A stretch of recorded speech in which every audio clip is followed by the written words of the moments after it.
Chapter 605. I don't know if everyone still remembers the Virgin of Jerusalem.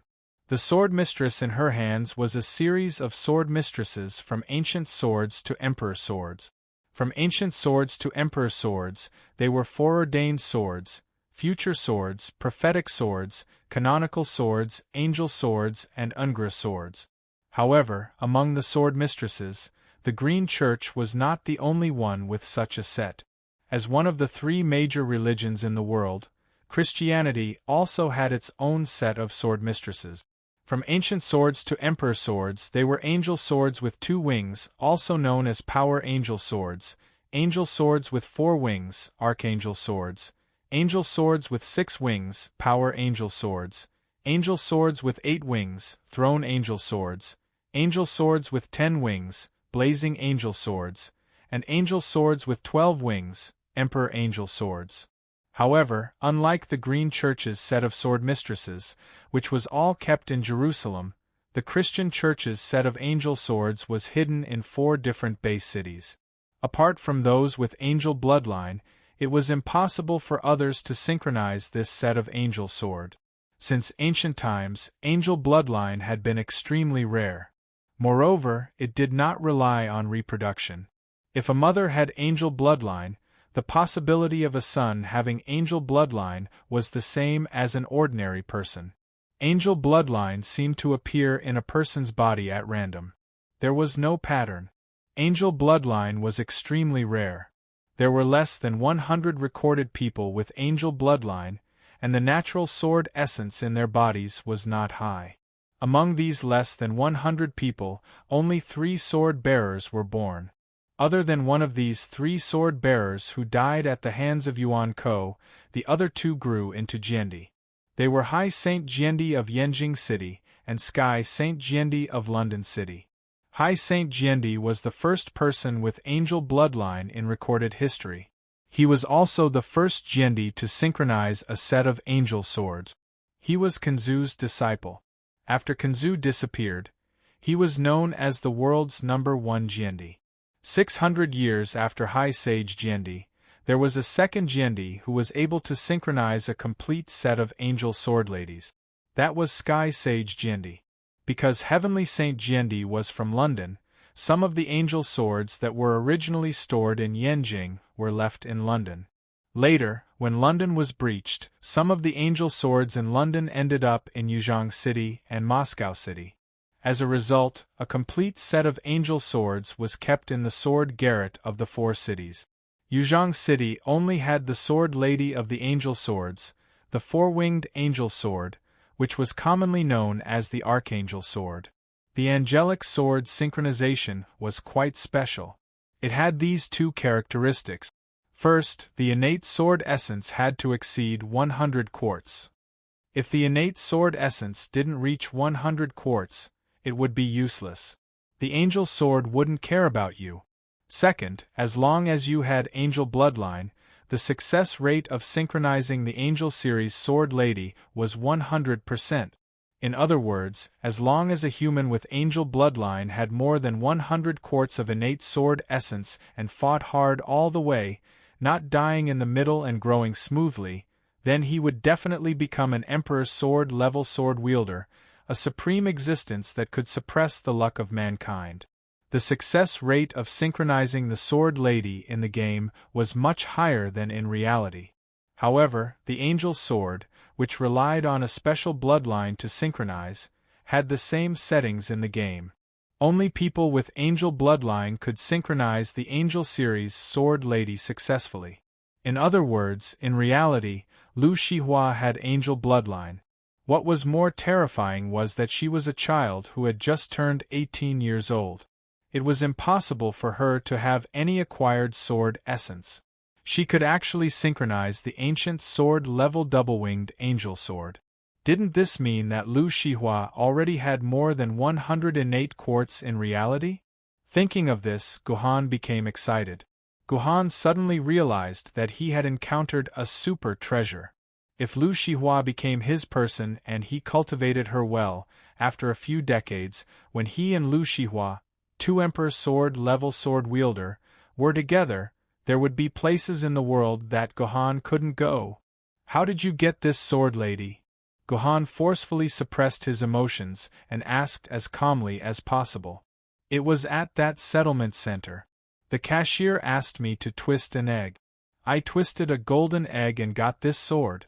I originally chose the white iron sword, but then the cashier said that I could choose one of these two swords to be my sword, lady. I thought that since I got it from that egg, it should be stronger than the basic sword, lady, so I chose this sword and synchronized it successfully. Lu Shihua frowned and asked, "What's wrong? Isn't this good? Did I make the wrong choice? Shouldn't I have changed it?" "No, you made the right choice. You made the right choice." Gohan looked at Lu Shihua suspiciously. Even if she did not know the details of the Seraph sword, she should know that the basic sword maidens were the worst of the worst.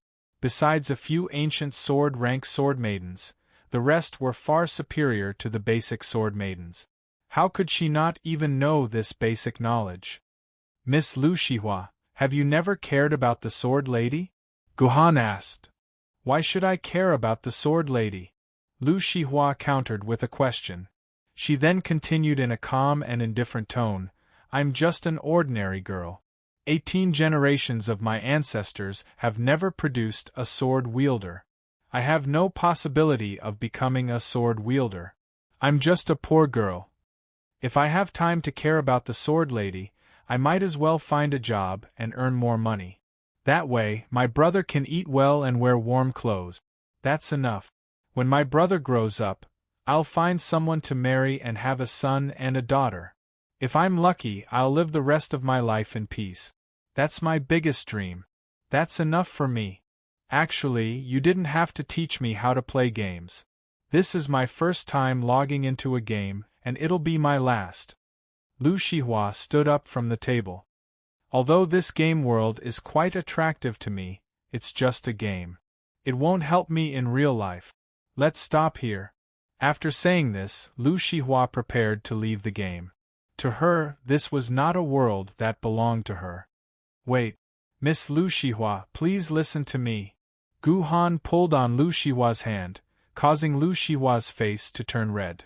"Since you can synchronize with this angel sword, then you can definitely become an ancient sword wielder in real life. You should know how important it is to your life to become a sword lady. Your life will change tremendously. Do you want to be an ordinary person who gets bullied by others for the rest of your life? I can become a sword lady in real life."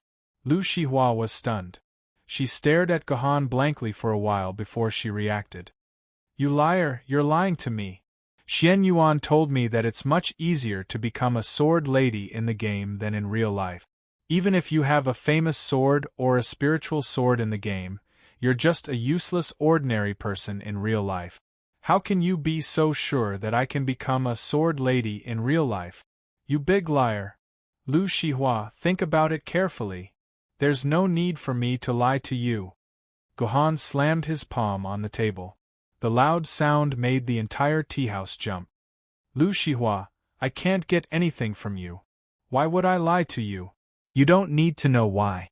All you need to know is that I can help you become a sword wielder, and not just an ancient sword wielder. In the future, you might even become a famous sword wielder, a spiritual sword wielder, an immortal sword wielder, or even an emperor sword wielder. It's all possible as long as you trust me." Lu Shihua was shocked once again.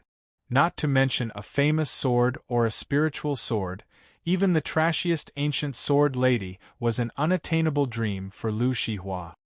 "How do you plan to help me?" Lu Shihua took a deep breath. "Do I have to synchronize with this angel sword at the sword tower? It's true that you want to go to the sword tower, but it's not the sword tower in Yuzhong City, but the sword tower in Yanjing City." A smile appeared on Gohan's face. "The double-winged angel sword is not in the sword pavilion in Yuzhong City. It is in the sword pavilion in Yanjing City, so you have to go to the sword pavilion in Yanjing City." Yanjing City. When Lu Shihua heard this, his face was filled with a bitter smile. "Then forget it. I still haven't forgotten the disaster that happened 10 days ago. I saw the tragedy of Yuan Shen eating people with my own eyes. I heard that Yuzhong City and Yanjing City are thousands of kilometers apart. I'm just an ordinary person. How can I get to Yanjing City? This is unrealistic. Who said it's unrealistic? Gu Han knocked on the table. I'm also from Yuzhong City, and I'm planning to go to Yanjing City soon. I'm a famous swordsman in real life, so I should be able to protect you on your way to Yanjing City. Really? Lu Shihua's eyes shone with hope again. But very quickly this hope was replaced by wariness. Why? Why do you want this kind of help?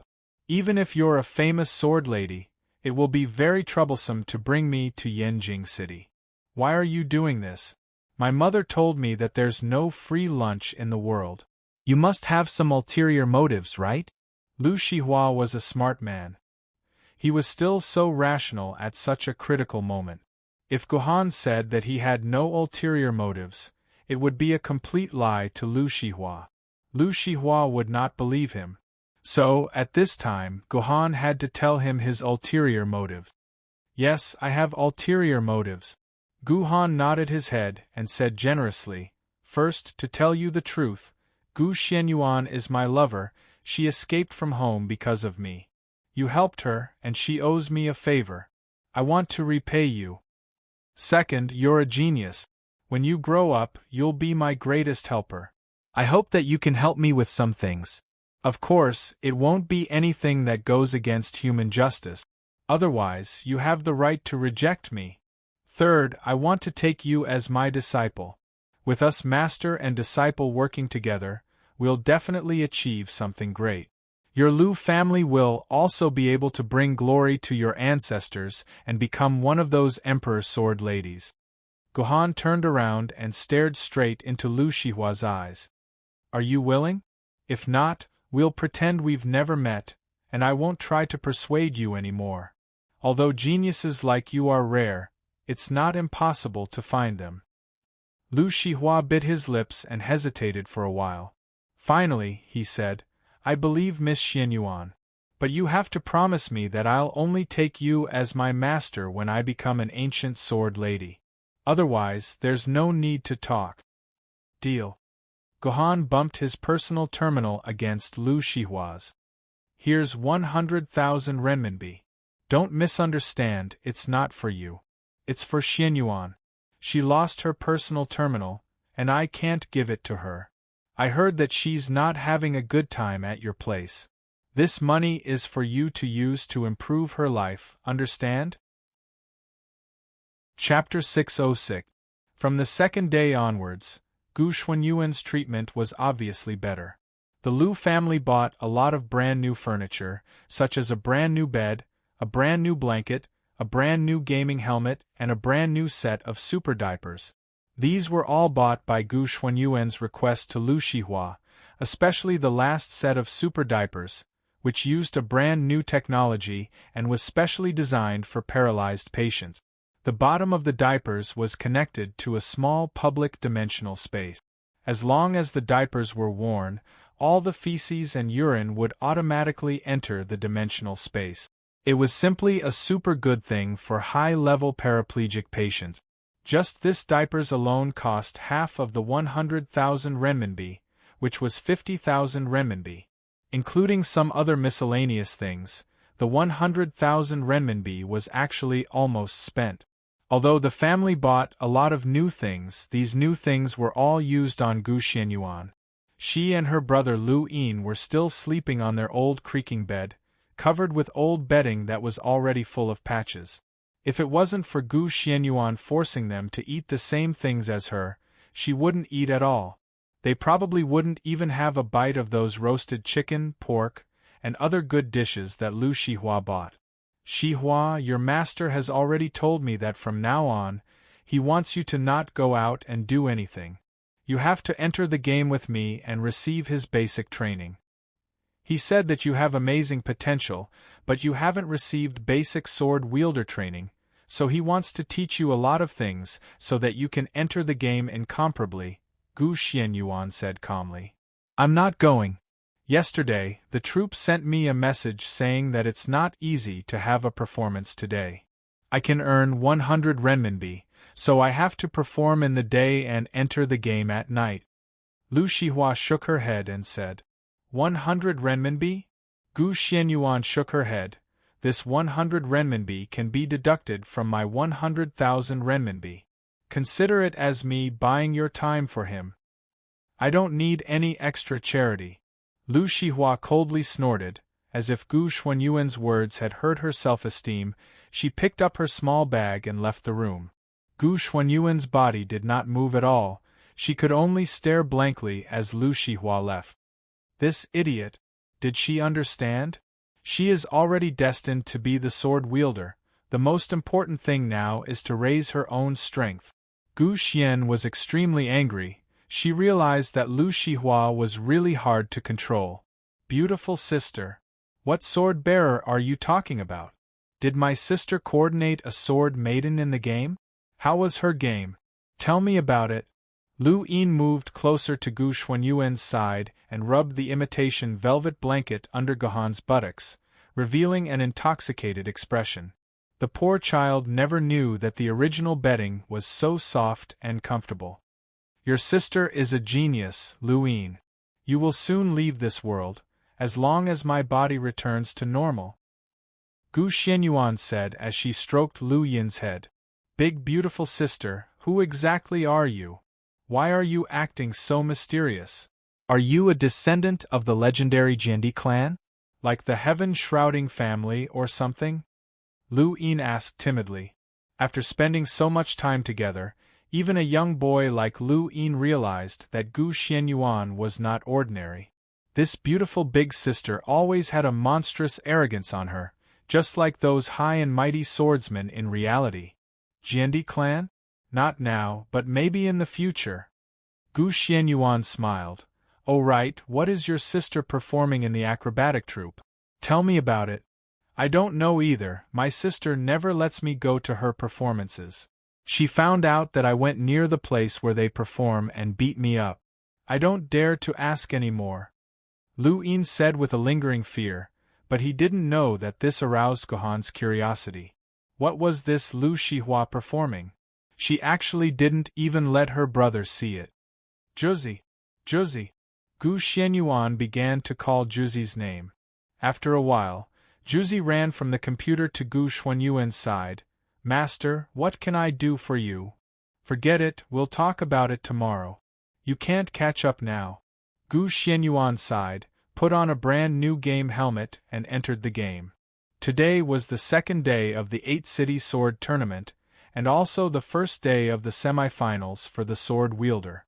A total of 1,024 sword-bearers from the 64 regions had entered the semi-finals. They would proceed in the same one-on-one elimination format.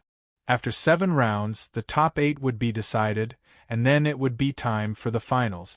However, the finals were not the last step of the 8-city sword among 8 cities tournament. After the finals, there was the highly anticipated challenge mat.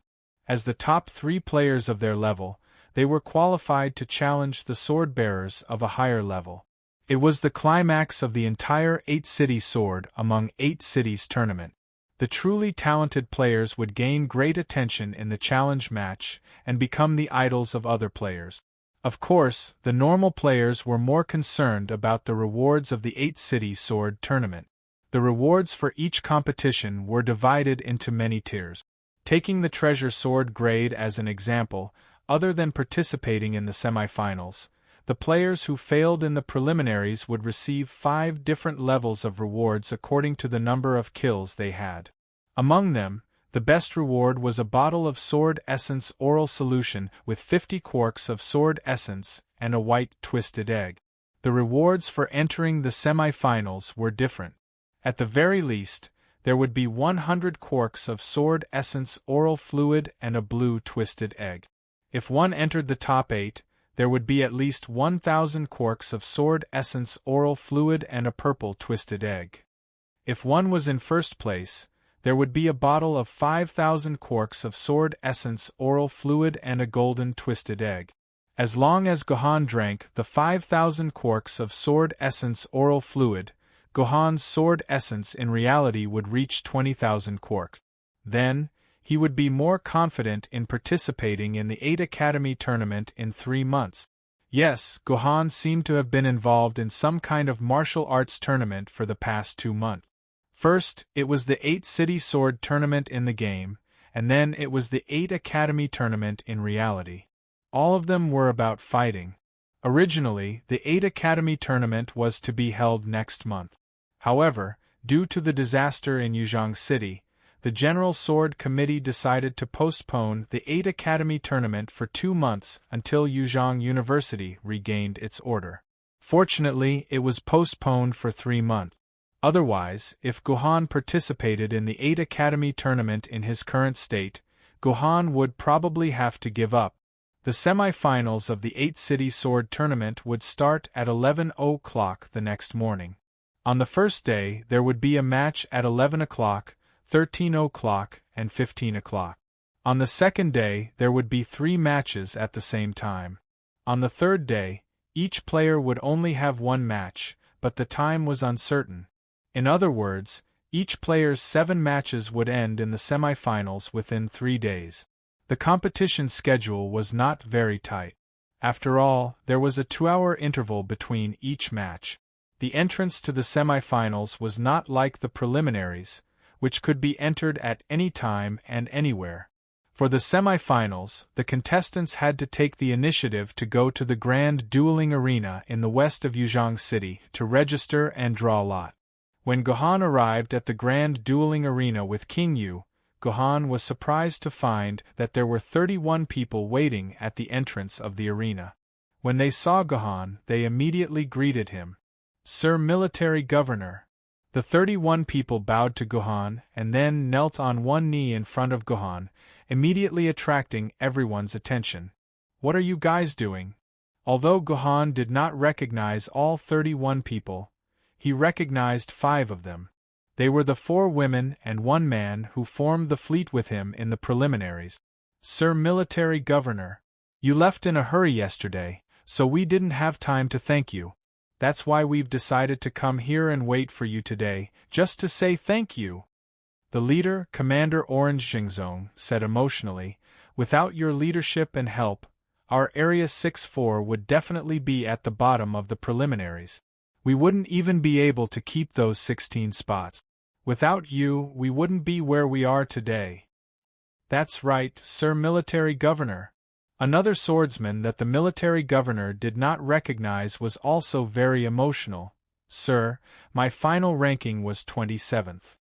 I originally did not qualify for the semi-finals, but thanks to you, not only did you get the basic spots for the semi-finals, but you also obtained 16 additional spots, allowing me to enter the semi-finals. You are our great benefactor. Sir Military Governor, do you know that you have created history that has never happened before? You allowed all the remaining players in a region to enter the semi-finals. This is the first time in the history of the sword among 8 cities tournament. We have to thank you. Please accept our gratitude." After saying that, the 31 players cupped their fists at the same time. "Sir Military Governor, we will remember your kindness. If you need any help in the future, we will not hesitate to help you." The scene that happened in the Grand Duel Arena deeply shocked all the surrounding players. Soon, this video was uploaded to the forum and became one of the highlights of the game forum in the future. It also made the players in the forum feel sad and happy. Most of the military governor's fans were happy and delighted. This scene once again proved the greatness of their idol, the military governor. Military governor was unrivaled. They could not help but cheer, "Military governor is great," and shouted that this was a victory that belonged to the military governor. The sad ones were the players in Area 62 and Area 64. It was understandable that the players in Area 62 were sad because they were the last. If it was not for the counterattack of the military governor, the last place would be Area 64. Area 63 could at least hold on to 16 spots for the semifinals. Especially the players in the top 16 in Area 62, they were the ones who suffered the most. Some of them hated the military governor to the point of gnashing their teeth. So why did the people in Area 64 also hate the military governor? Didn't all the players in Area 64 enter the semifinals? Did you forget that there were some unlucky people in Area 64 who voluntarily withdrew from the preliminaries? For example, the second place. When these guys who withdrew from the competition because they felt that there was no hope of winning suddenly found out that Area 64 entered the semifinals as the first place, what were the expressions of these players? It was said that the second place quit the game and never logged in again. Chapter 607. Just press your personal terminal here. At the entrance of the grand dueling arena, a few NPCs were handling matters regarding the levels. Guhan pressed his personal terminal on the table, and Guhan's match information was displayed on the table. Player, Military Governor. Grade, Treasured Sword. Preliminary Round Area, Area 64. Area Rank, First. Preliminary Kill Points, 34560. Overall Rank, First. Alright, please draw a lot from this box. The NPC took out another brocade box. This was the lot drawing ceremony for the semifinals. According to the rules, the first place of each area was a seeded player. Their opponent would only be the last place in each area. As for the special Area 64, which had 32 slots, the first and second place would also enjoy seeded status. Guhan was the first place, so his opponent would definitely be the 16th place in the other areas. The lot drawing ceremony was originally not a big deal. The opponents decided by the system were always randomly selected. However, to make the semifinals more interesting, the system added a lot drawing ceremony. Guhan's hand casually drew a lot from the brocade box and drew out a piece of paper with the number 61 written on it. This meant that Guhan's first opponent would be the 16th place player from Area 61. Dear sword-wielding players, welcome to the live broadcast of the 20th 8-City Sword Duel semifinals. You are now watching the live broadcast of the Treasured Sword Tier semifinals. I am your most adorable commentator, Little Rice Doll, said a slightly plump, middle-aged man in a traditional Chinese suit with a face full of smiles. Hello everyone, I'm Miss, said a cute and innocent beauty. The two of them were the commentators in charge of commentating the entire semifinals of the Treasured Sword grade competition. Although the competition was held in the grand dueling arena, players didn't need to watch the competition from the spectator stands like they did before the apocalypse. Players could click any button from anywhere and enter the 8-City Sword Duel's live broadcast room to watch the competition through the live broadcast. What was a live broadcast? For example, after a player entered the live broadcast room, he sat on a sofa. Opposite him were two commentators, one male and one female, who were also sitting on the sofa and talking non-stop. It felt as if the two commentators were really sitting opposite him and talking to him alone. But in fact, the two commentators were talking to all the players. You couldn't interact with them at all. You could only listen to them. Of course, if a player felt lonely watching a livestream alone, they could invite their friends into the livestream room and watch the livestream together. Everything would be as real as if it were happening in the real world. Hey, did you know that top lane miss? This is my third time commentating for the sword group of the 8-City Sword Duel, but this is the first time I've ever been so excited. Little Rice Doll said. Why? It was Mrs. first time commentating on the 8 Cities Sword Tournament. With her lack of experience, she could only be a qualified supporter. Because in the previous two competitions, the viewership ratings for our sword group's competition were never above 5%. We didn't even have 4 million concurrent viewers. But this time, according to the latest data, the number of viewers for the sword group's competition has exceeded 24 million, reaching a viewership rating of 30%.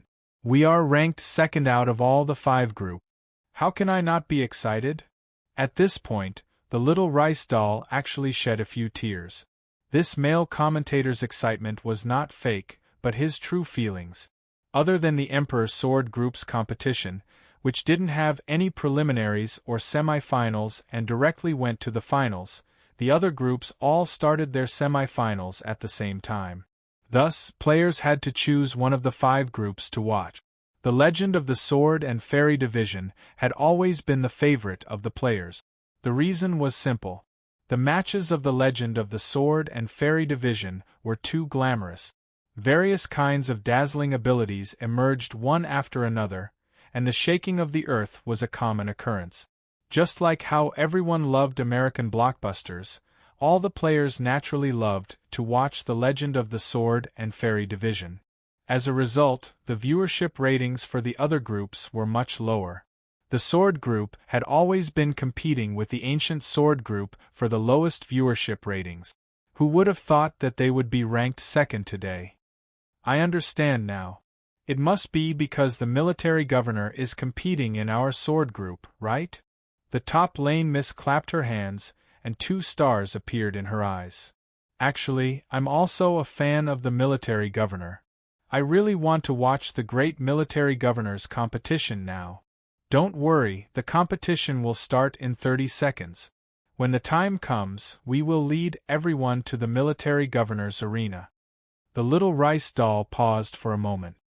Dear players, I have to inform you that the main route of the live stream is now connected to the first seed of the Sword Group, the military governor's arena.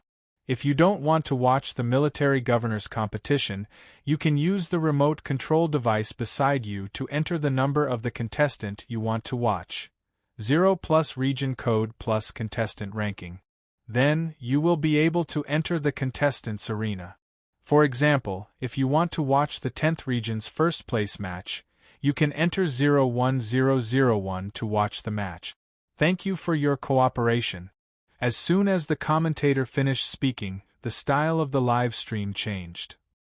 The live stream moved to the side of an arena, and the spectators sat closest to the arena. They could watch the entire competition from the closest distance. Moreover, if necessary, the players could also view the forum on the spot. They could watch the competition and browse the forum at the same time. At that moment, the 2 contestants appeared on the arena. One was the highly anticipated military governor, and the other was the chubby man. System notification: the competition is about to begin. Player military governor, please select the map. It would be too boring if the competition was only held on a monotonous arena. Therefore, before the competition began, the system would allow the player with the higher ranking to select the map. Of course, Gohan did not care about a map. Therefore, he chose the option at the top. Sports field. In the next second, the arena turned into a sports field that was 100 meters long and wide. There were plastic tracks on both sides, and the ground was also cement. It was no different from a normal sports field in a school. System notification: randomly selecting the competition mode. Mode confirmed. Sword duel mode. The system continued to broadcast. There were many modes in the competition that were randomly selected. The sword duel mode was one of the most common mode. Simply put, the sword wielder would let his sword ladies fight one by one, and they were not allowed to leave the arena in the middle.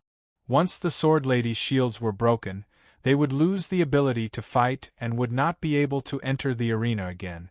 Once all the sword ladies' shields were broken, the sword wielder would naturally lose. The competition will begin in 10 seconds. All players, please prepare yourselves. I am military governor, the sword wielder of the sword tier. I am the sword wielder of the sword tier, the sword wielder of the sword tier. I am the sword wielder of the ancient sword tier, the Chimpin sword, and I have fought against you. From now on, the grudge between us shall be settled, and we shall live up to the glory of mankind. The system notified them that there were still 10 seconds left. They did not want them to just prepare themselves and not speak. At this time, they needed to introduce themselves to each other. This was the basic etiquette of the competition. When Gohan and Hui Jian fought for the Heavenly Sword's keepsake, they also used this etiquette. I am Sigma, the sword wielder of the sword tier. I am the sword wielder of the sword tier, the Yin and Yang sword, and I have fought against you.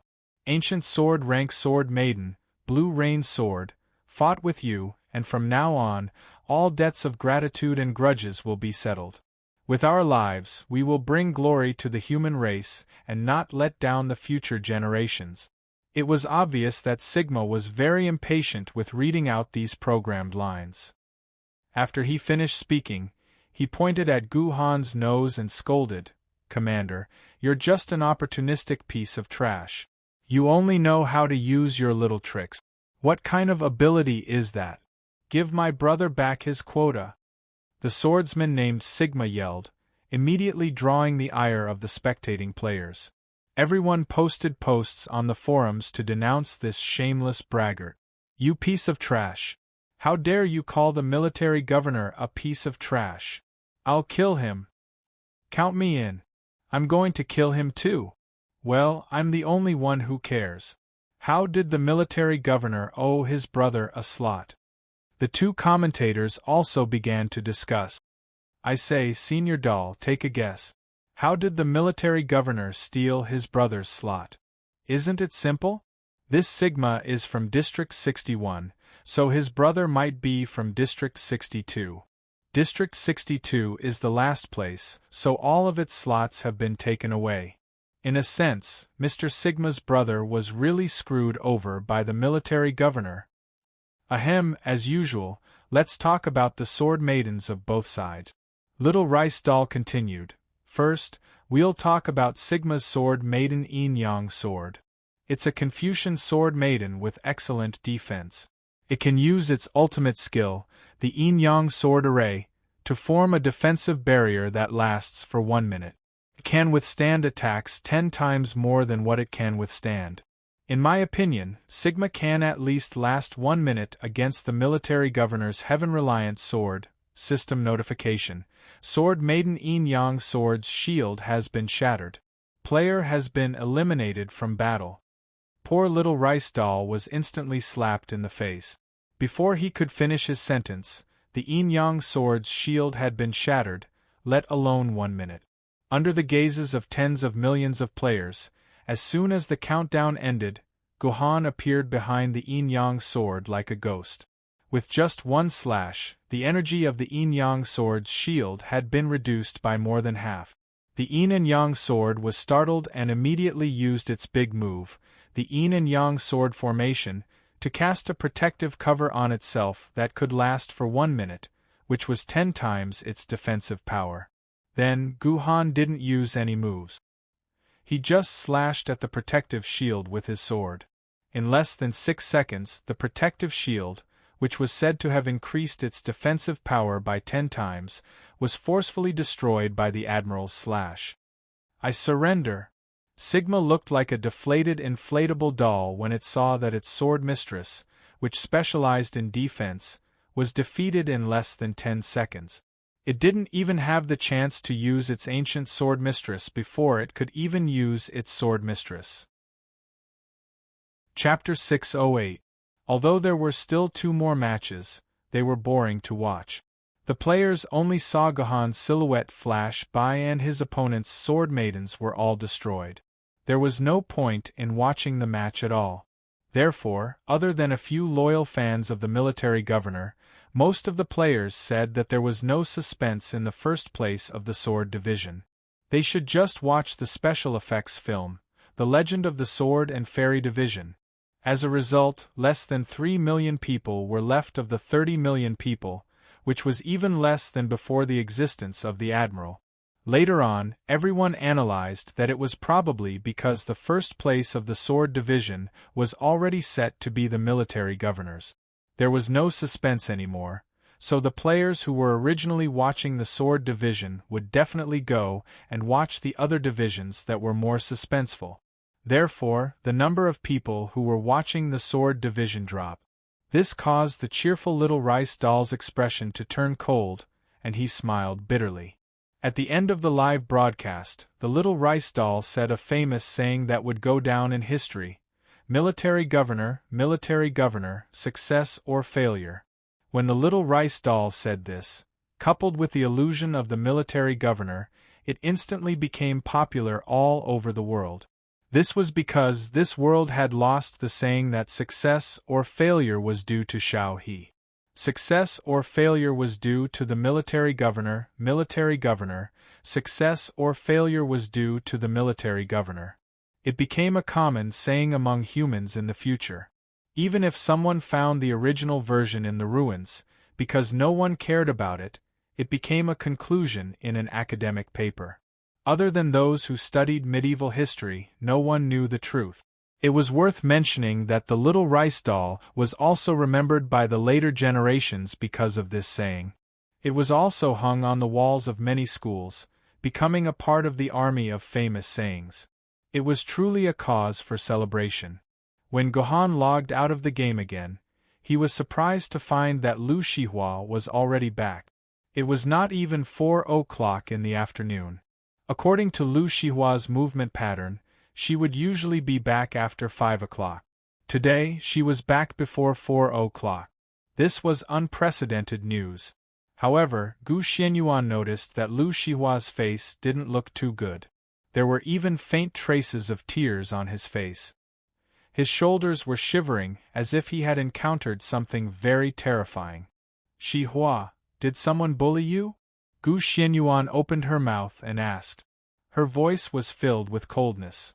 Lu Shihua was already her disciple. She could bully her own disciple as she pleased, but no one else could. What does it have to do with you? Lu Shihua probably still remembered what happened in the morning. He rolled his eyes at Gu Xianyuan in annoyance and shrank into a corner of the room where Gu Xianyuan could not see. Lu Yin, what's going on? Gu Xianyuan glared at Lu Yin, who had been watching the entire scene unfold. Big beautiful sister, don't ask me, I don't know either. That was the first thing you said when you came back. Lu Yin stuck out his tongue and picked up a gaming helmet from the bed. I went to deliver the helmet to Brother Lu from next door. We agreed that I must give it to him before 5 o'clock this afternoon.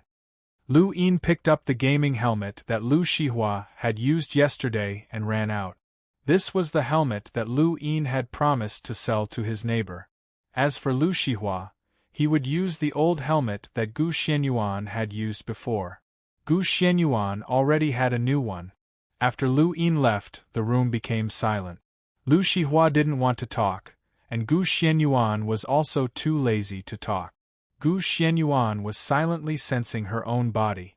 These few days, she could already faintly feel the meridians in her body.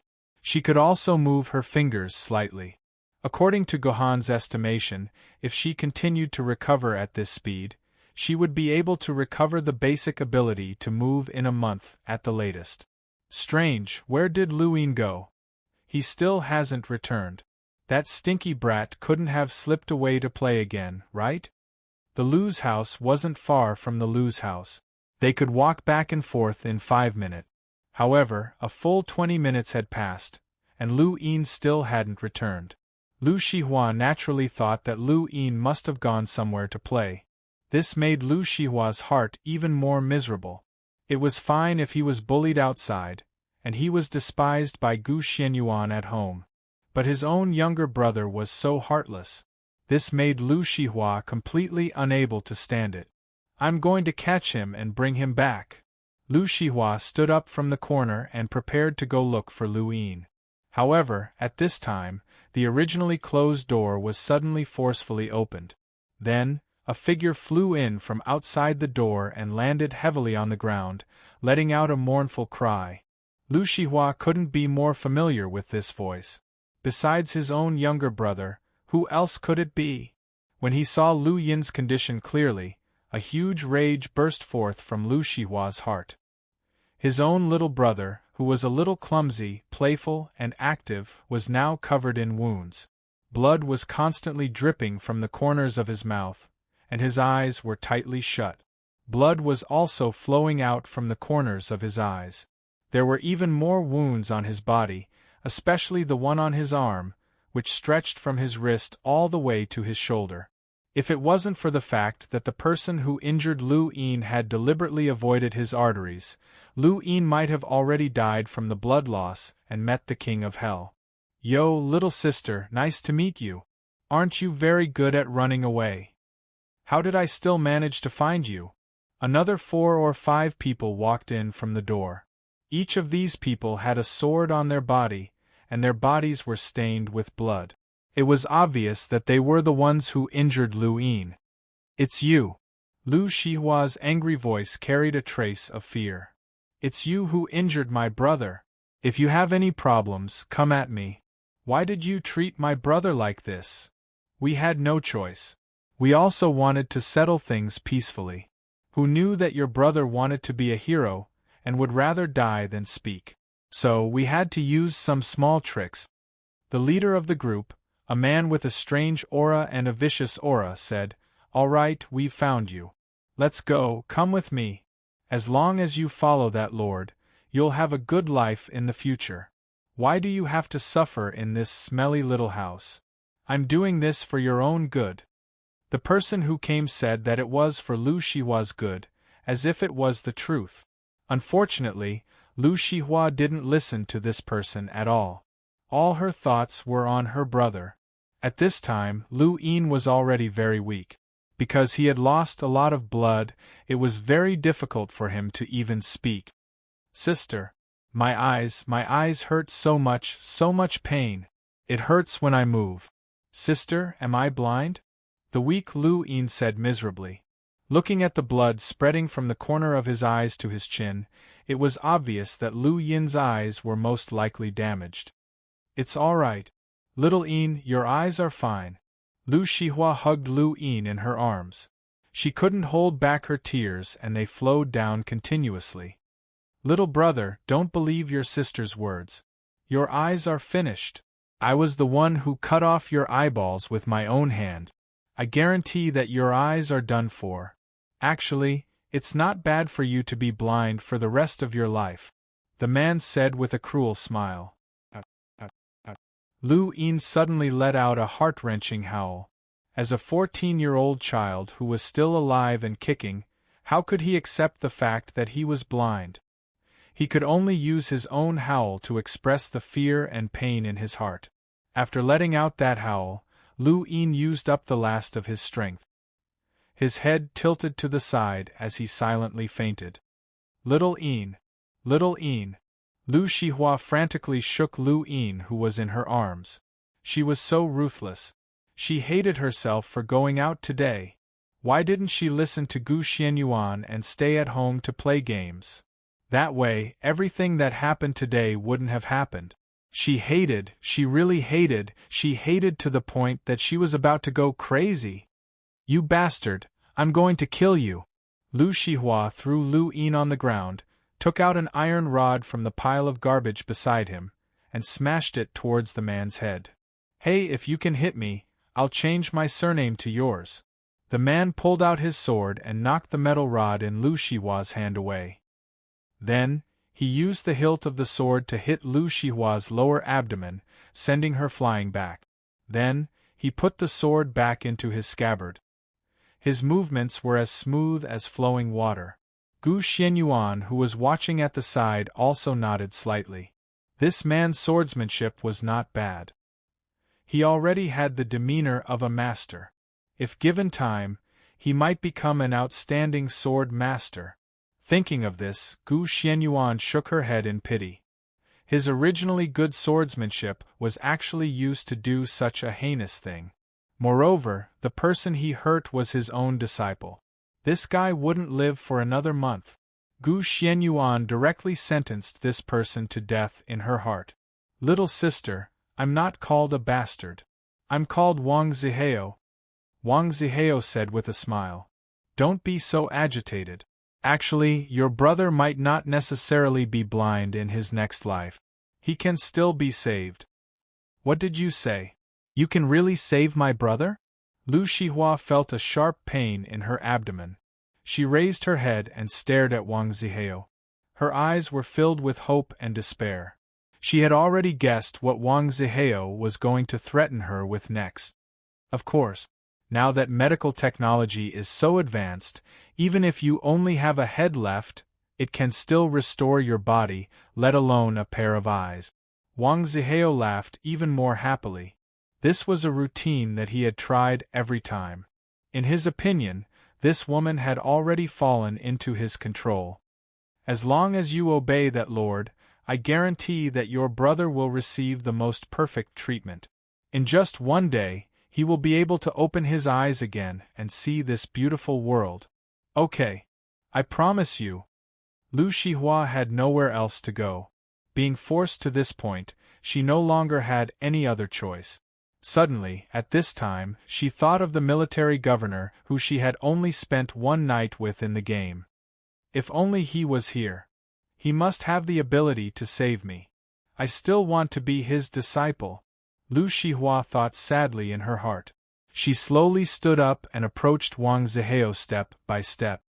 Sigh, if I were you, I would never believe this guy.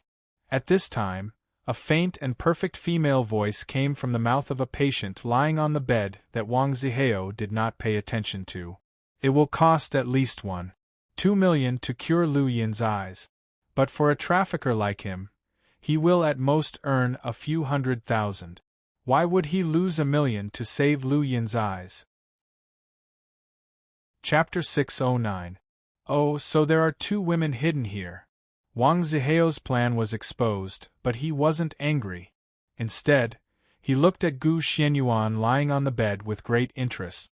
Juzi was already guarding Gu Xuanyuan's side. Although he couldn't see the appearance of the person lying on the bed clearly because of the angle, but the Juzi standing next to her was a genuine beauty, the kind that belonged to 1 in a million. TSK, my luck today is really good. I thought I only made 1 deal, but I didn't expect to make 2 deals. Very good. Very good. Wang Zihao's face was full of a sinister smile. It seemed that he had already regarded Juzi as his own. Wang Zihao, is what Xianyuan said true? On the other side, Lu Shihua stood up angrily. Can you cure my brother's eyes or not? Hey, how can you be so stupid? Didn't this lady say that I can only earn 100,000 yuan from you, but to cure your brother I need 1.2 million yuan? Don't tell me you still don't know this? Wang Zihao seemed to be too lazy to hide it anymore, so he turned to Gu Xianyuan who was lying on the bed and asked, But I'm very curious, although this Wang Zihao's business is not unique, it can still be considered a secret. How does this young lady know this Wang Zihao's price? This is not something that ordinary little girls should know. What's so strange about this?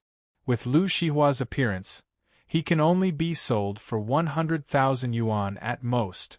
Gu Xianyuan sneered, but her words almost made Lu Shihua spit out a mouthful of old blood. What did she mean by his appearance was sold for 100,000 yuan at most? Don't look down on people like that. However, what Gu Xianyuan said was also the truth.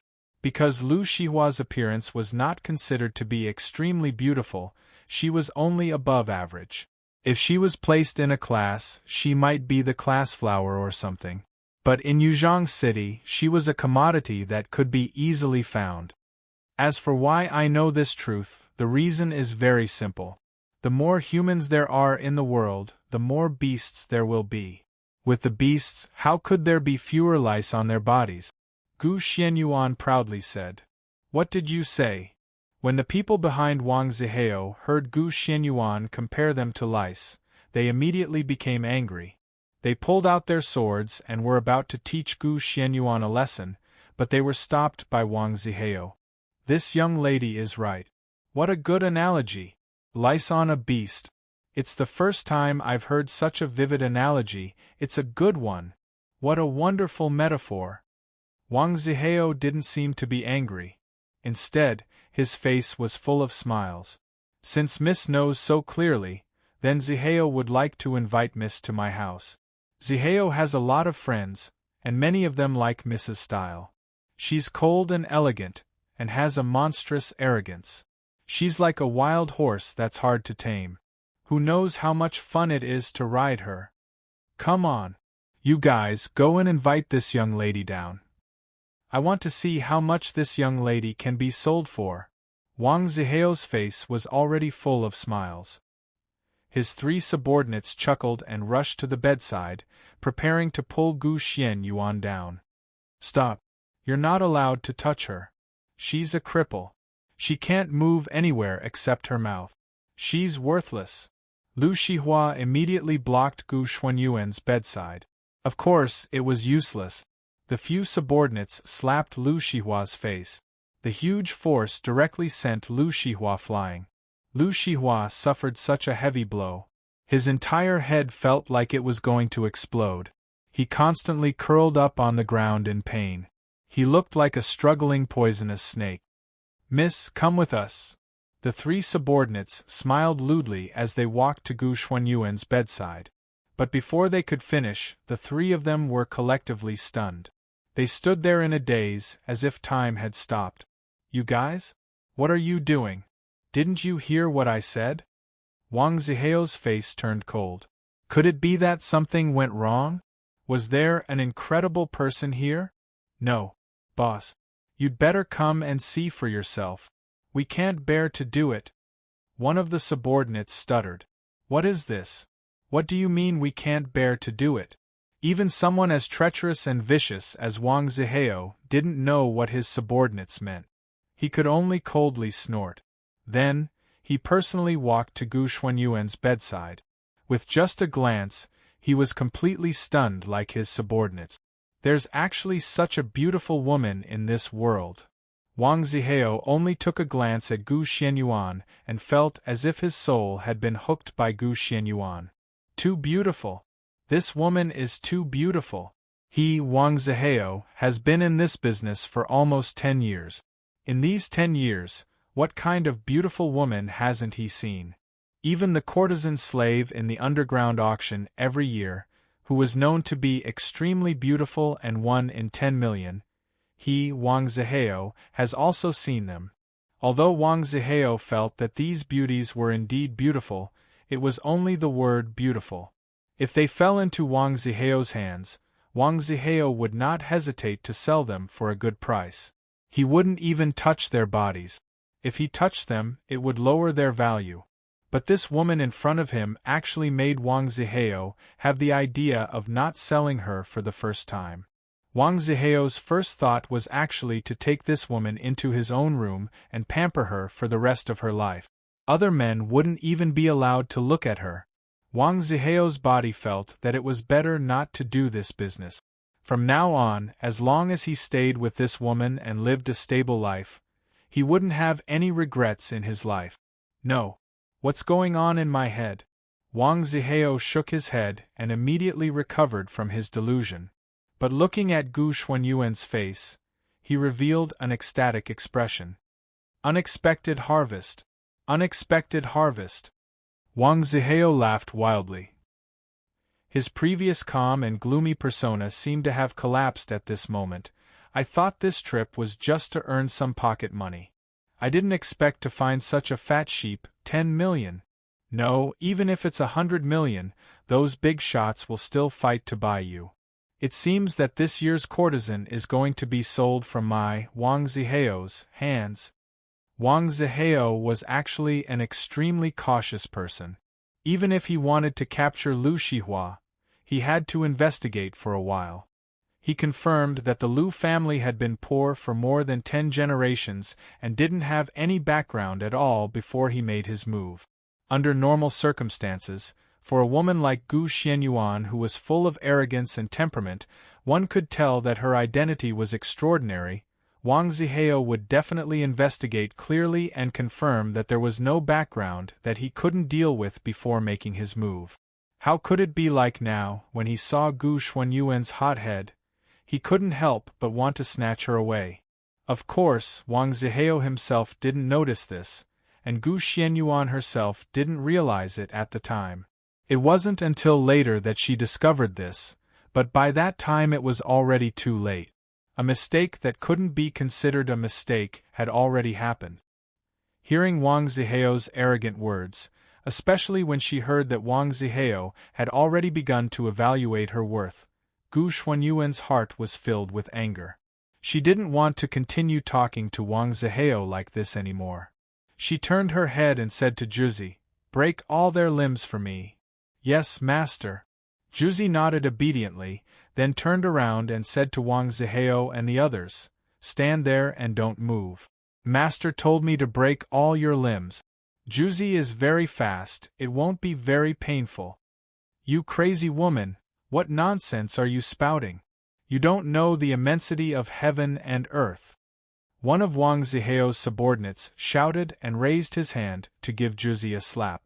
However, there wasn't the crisp sound of the slap that he had imagined. Instead, there was a crisp sound of bones breaking. Wang Zihao's subordinate only felt as if his arm had hit a hard building. The bones in his entire hand were smashed, and his right hand was completely useless. The subordinate raised his head and saw Juzi's cold eyes staring at him as if she was looking at a dead person. "Master told me to break all their limbs." The advice that sounded like a joke to his ears just now once again rang in his mind. The fear in his heart surged out instinctively, and he turned around and prepared to start running. "You're not allowed to leave." Juzi loyally carried out Gohan's order. She had to break all of these people's limbs. Juzi's figure was like a ghost. The others didn't see it clearly, but this subordinate fell heavily to the ground like a domino. Just like Gu Xianyuan said, all of his limbs were broken. "This is a sword lady." Seeing this scene, Wang Zihao's heart went cold. Only now did he realize that he might have kicked an iron plate. There was actually a living sword lady here, and this sword lady was listening to this beautiful woman's orders. Didn't this mean that this woman was very likely to be a sword wielder? "Go, this is just a woman. Everyone go together and kill her. When the time comes, everyone will get 10% of the profits." Wang Zihao commanded his two subordinates to rush forward, but he himself kept retreating, preparing to leave this place. It was obvious that Wang Zihao was going to betray his teammate. A gentleman's revenge was never too late. After he thoroughly investigated this woman's background, he would think of a way to deal with her. Wang Zihao's plan was quite good. If it was a normal ancient sword lady, with the help of his two subordinates, Wang Zihao might really be able to escape from this place. Unfortunately, Juzi was a famed sword lady, and it was very likely that she was the #1 famed sword lady. How could these two mediocre humans be a match for Juzi? Wang Zihao hadn't even taken 2 steps when he felt a gust of wind blowing towards his arm. Wang Zihao swore to the heavens that this was definitely the day he had achieved the highest level of swordsmanship in his life. At this moment, Wang Zihao suddenly had a flash of inspiration. With a posture that he normally wouldn't have thought of, he forcefully dodged this sure-hit sword, causing Juzi's sword to hit nothing but air. "Oh, interesting. I'm going to have to look up to you again." Seeing Wang Zihao's dodge, even though they were enemies, Gu Xianyuan couldn't help but sigh in admiration. It was a pity that Wang Zihao's swordsmanship was used in a place like this. Chapter 610. When Wang Zihao calmed down again, he saw that the 3 men he brought were all lying on the ground. They were constantly wailing. Although Wang Zihao had heard wailing many times, this was the first time he heard it coming from his own men. This time, Wang Zihao felt fear in his heart. "Stand there and don't move. Let Juzi complete master's order." Juzi's sword approached Wang Zihao step by step. Her eyes were only staring at Wang Zihao's limbs. Wang Zihao believed that dodging just now was the highest achievement in his life. It was absolutely impossible for him to do it a second time. "Lord Sword Bearer, I, Wang Zihao, admit defeat. Please tell me Wang Zihao will do as you say." In this moment of crisis, Wang Zihao immediately decided to give in. As the saying goes, a wise man does not fight when the odds are against him. At least he managed to save his limbs. No matter what she said later, he might as well agree. As long as he could get out of here, who knows what would happen in the future. Master? Juzi turned her head to look at Gu Xianyuan. She wanted to ask her what she should do now. Should she still break Wang Ziheo's limbs? All right, since he is so smart, let's spare him this time. Gohan nodded. Juzi moved her eyes away from Wang Ziheo's limbs. Wang Ziheo let out a long sigh of relief. At least his limbs were saved. This was where Wang Ziheo was smart. It was impossible for him to escape from Juzi's clutches. He would rather listen to her obediently and be as respectful as possible. Only then would he be able to save his life from her clutches. You are a smart man. Wang Ziheo's thoughts couldn't escape Gu Xuanyuan's eyes. She snorted and then ordered Lisihua, Shihua, block the ears of these 3 people and throw them into the small room. Although he didn't understand why Gu Xianyuan asked him to do this, Lu Shihua, who had recovered from the pain, was very clear that Gu Xianyuan was the boss in the family. It was enough for him to listen to her. So Lu Shihua obediently blocked the ears of the 3 people and threw them into the small room. Gu Xianyuan kept Wang Ziheo by his side. He let Juzi stare at Wang Ziheo to make sure that he wouldn't hurt him. Then he said slowly, Wang Ziheo, what happened today? Tell me everything. As long as you tell me the truth, I promise I won't kill you. By the way, I'll ask your men again later. If any of their statements don't match up with yours, you know what consequences you'll have to bear, right? You're a smart man. Yes, I understand. I will tell you everything, I won't hide anything. Wang Ziheo forced a smile and said, Sir, you don't know. Today, a big shot from Mount D found me and gave me Miss Lu Shihua's photo. He asked me to bring Miss Lu Shihua to him. If I had known that Miss Lisihua was your relative, I would have died. I would not have accepted this deal. What kind of deal are you doing? Lu Shihua, who was covered in wounds, staggered out of the small room. She stared at Wang Ziheo resentfully. Everything that happened today was something that Lu Shihua had never experienced in her life. A few minutes ago, before Gu Xianyuan ordered Juzi to make a move, Lu Shihua even thought that today was the day she would die. She was ready to kill herself to prevent herself from being humiliated even more. Now that Wang Ziheo had become her prisoner, the resentment and doubts in Lu Shihua's heart broke out in an instant. She really wanted to know what kind of deal she was involved in. I'm a meat merchant. Naturally, I'm in the business of selling meat. Seeing Lu Shihua's unkind expression, Wang Ziheo quickly explained, Meat is a synonym for beautiful women in our line of work. There's nothing strange about our business. We just capture women or men for some big shots and send them to the correctional center or directly to their homes. We just earn some hard work in the middle. You're a human trafficker. Lu Shihua roared angrily. In broad daylight, under the watchful eyes of so many people, how could you do such a thing? Is there still any law in this world? This, with all due respect, the law is only used to restrain people like us. The real big shots will never be restrained by the law, Wang Ziheo said, his face showing an indignant expression. He was also one of those people who were restrained by the law. Big shots? What kind of big shots? Are they the counselors? Or are they the powerful officials? Lu Shihua blurted out the question. In the eyes of the common people, these people were the ones with the most power. What kind of big shots are they? Wang Ziheo laughed contemptuously. They're just a fox pretending to be a tiger. In this robbery, 80% of the counselors were killed. For such an important matter, the TV station's report added up to less than 100 words. The missing person notice of the sword-bearer called Gohan had to be broadcast 30 times a day. The entire council is not as important as the sword-bearer Gohan, so what kind of big shots are the counselors? The big shots in this world will always be the high and mighty sword-bearers. According to what you've said, the one who secretly ordered you to kidnap women is us sword-bearers. Gu Xuanyuan's voice came faintly. That's right, it's a famous sword-bearer. Wang Ziheo said calmly.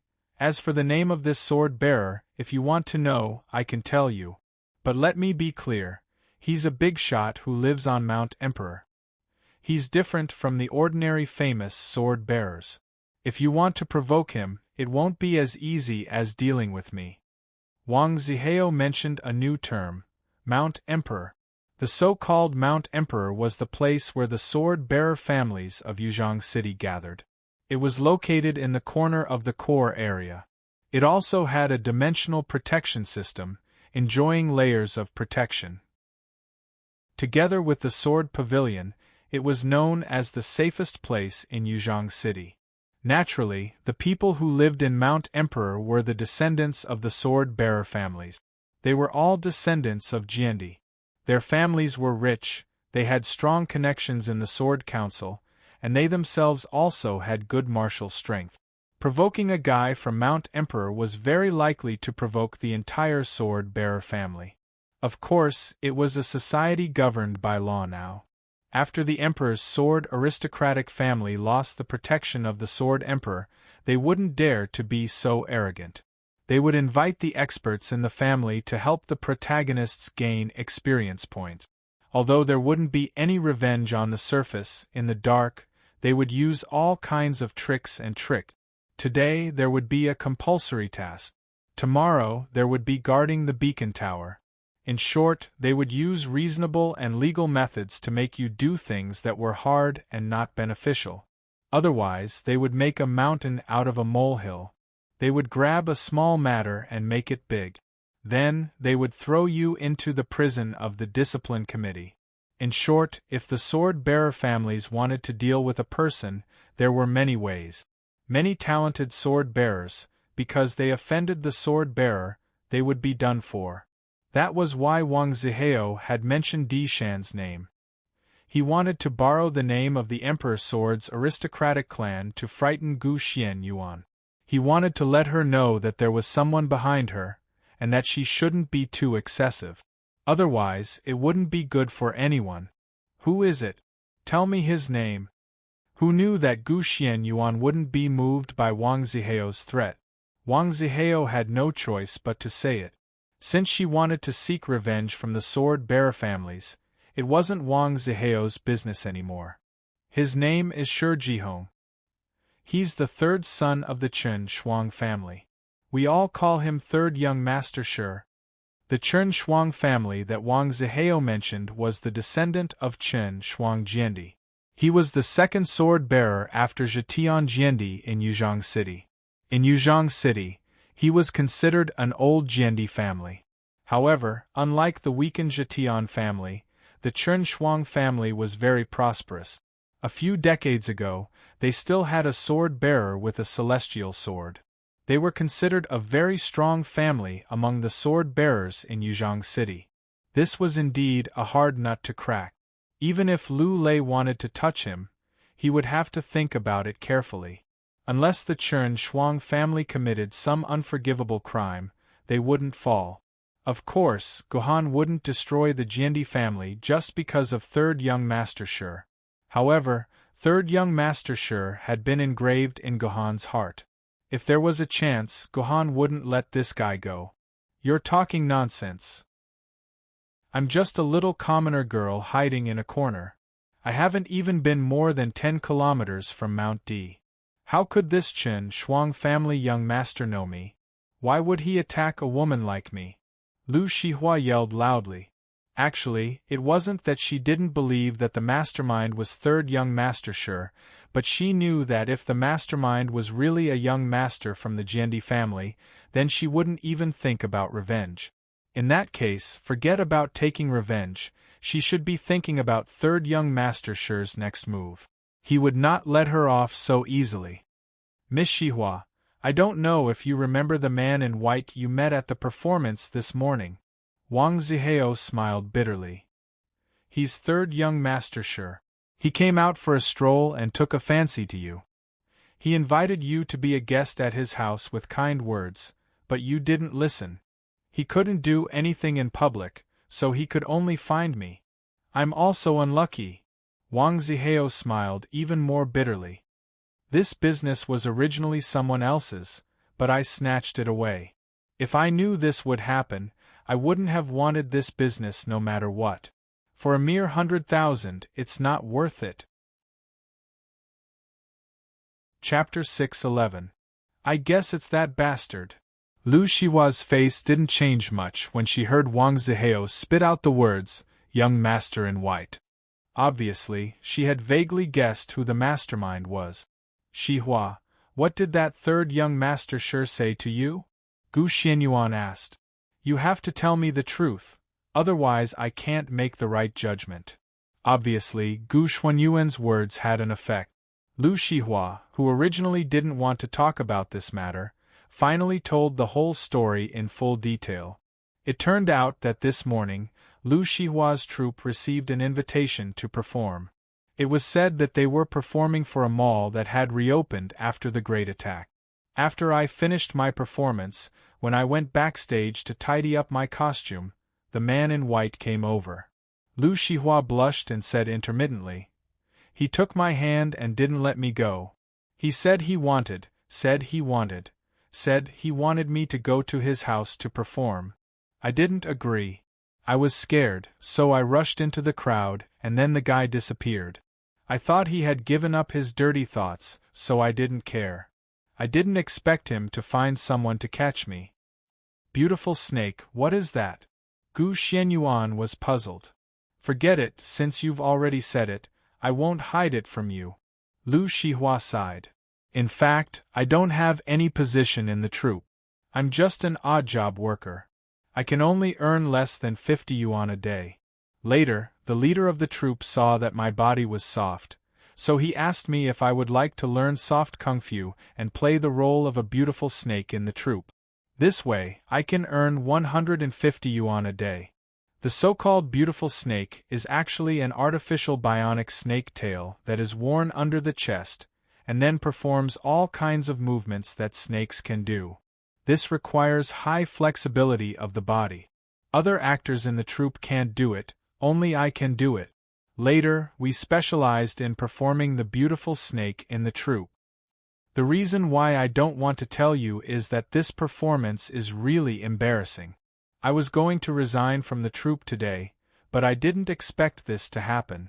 After Lu Shihua explained, her whole face was red. But that third young master sure likes to watch my performance so much that he wants me to go to his house to perform? If he really likes to watch it, then he can say some good words and let me bring some friends with me. I can also agree to it. Why would he want you to capture me? You didn't even hesitate to injure my younger brother. This is unreasonable. Lu Shihua asked in confusion.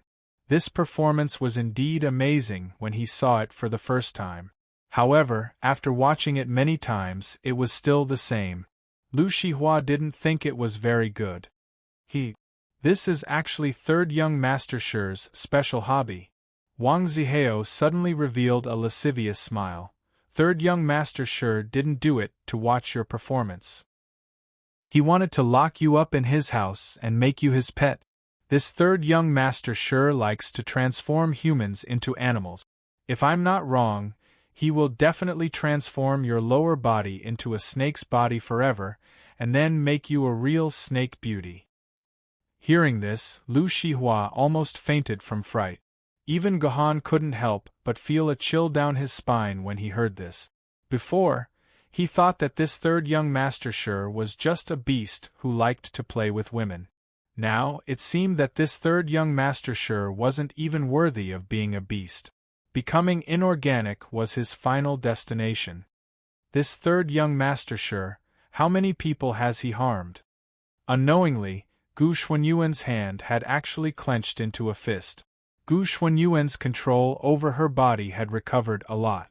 Unfortunately, at this time, Gu Xianyuan didn't have the mind to care about these things. All her thoughts were on how to kill this third young master Shi. I don't know about this.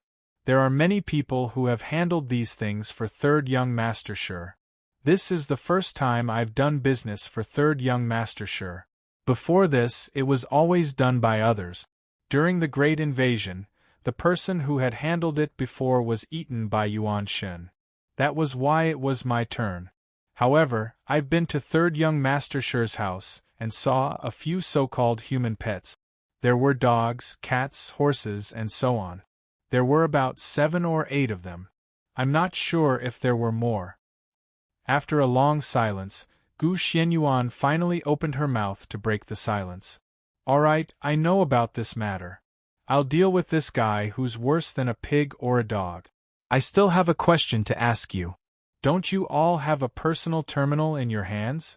Do you accept the monitoring of the intelligent system? Aren't you afraid of the system finding out what you're doing? I'm afraid, of course I'm afraid. Once the system finds out, we'll be immediately arrested and shot on the same day. This Wang Zihao was still a little cautious when he spoke at the beginning. But now, he was completely relaxed. He said whatever was on his mind, and only wanted to feel at ease. So we have to avoid the monitoring of the personal terminal. We have to make some small modifications to our bodies. Wang Zihao could be seen pinching the skin near the personal terminal installed on his arm. One could see that under his skin, there was a blade-sized thing that was forcibly implanted. This is the latest generation of personal terminal deceptive equipment. As long as this thing is implanted, once it's activated, the personal terminal will only receive the prepared video and audio information. It will no longer be able to monitor the real situation around our body. Wang Zihao said proudly. I've set the scene where I'm taking a nap. So the personal terminal will always think that I'm taking a nap at home from 12 noon to 6 p.m. It will never know what I'm really doing. I only do bad things at this point in time. At other times, I'm a good person. What about the third son of the Shi family? There are so many humans in their family. Are they all doing bad things at a certain point in time? Lu Shihua asked with a trembling voice. Miss Shihua, do you think that the people of the Jiandi family are the same as ordinary people like us? Do we all have to be monitored by personal terminals? Wang Zihao snorted. The personal terminals they wear can be automatically set to monitor whether or not they're on. They are the people of the Jiandi family. How can they be monitored by a machine? The personal terminal is just a tool for communication and use on them. But on us, it's a monitoring device that monitors us for the rest of our lives. This is the difference between us and the sword bearers. As for those who are kidnapped, we'll arrange a fake death for them.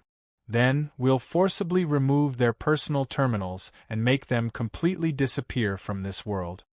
The completely disappear, that Wang Zihao said was not as easy as he said it. After a person's personal terminal was marked as dead, it was equivalent to being completely erased from the world. They would become a puppet that could be slaughtered by the big shots at will.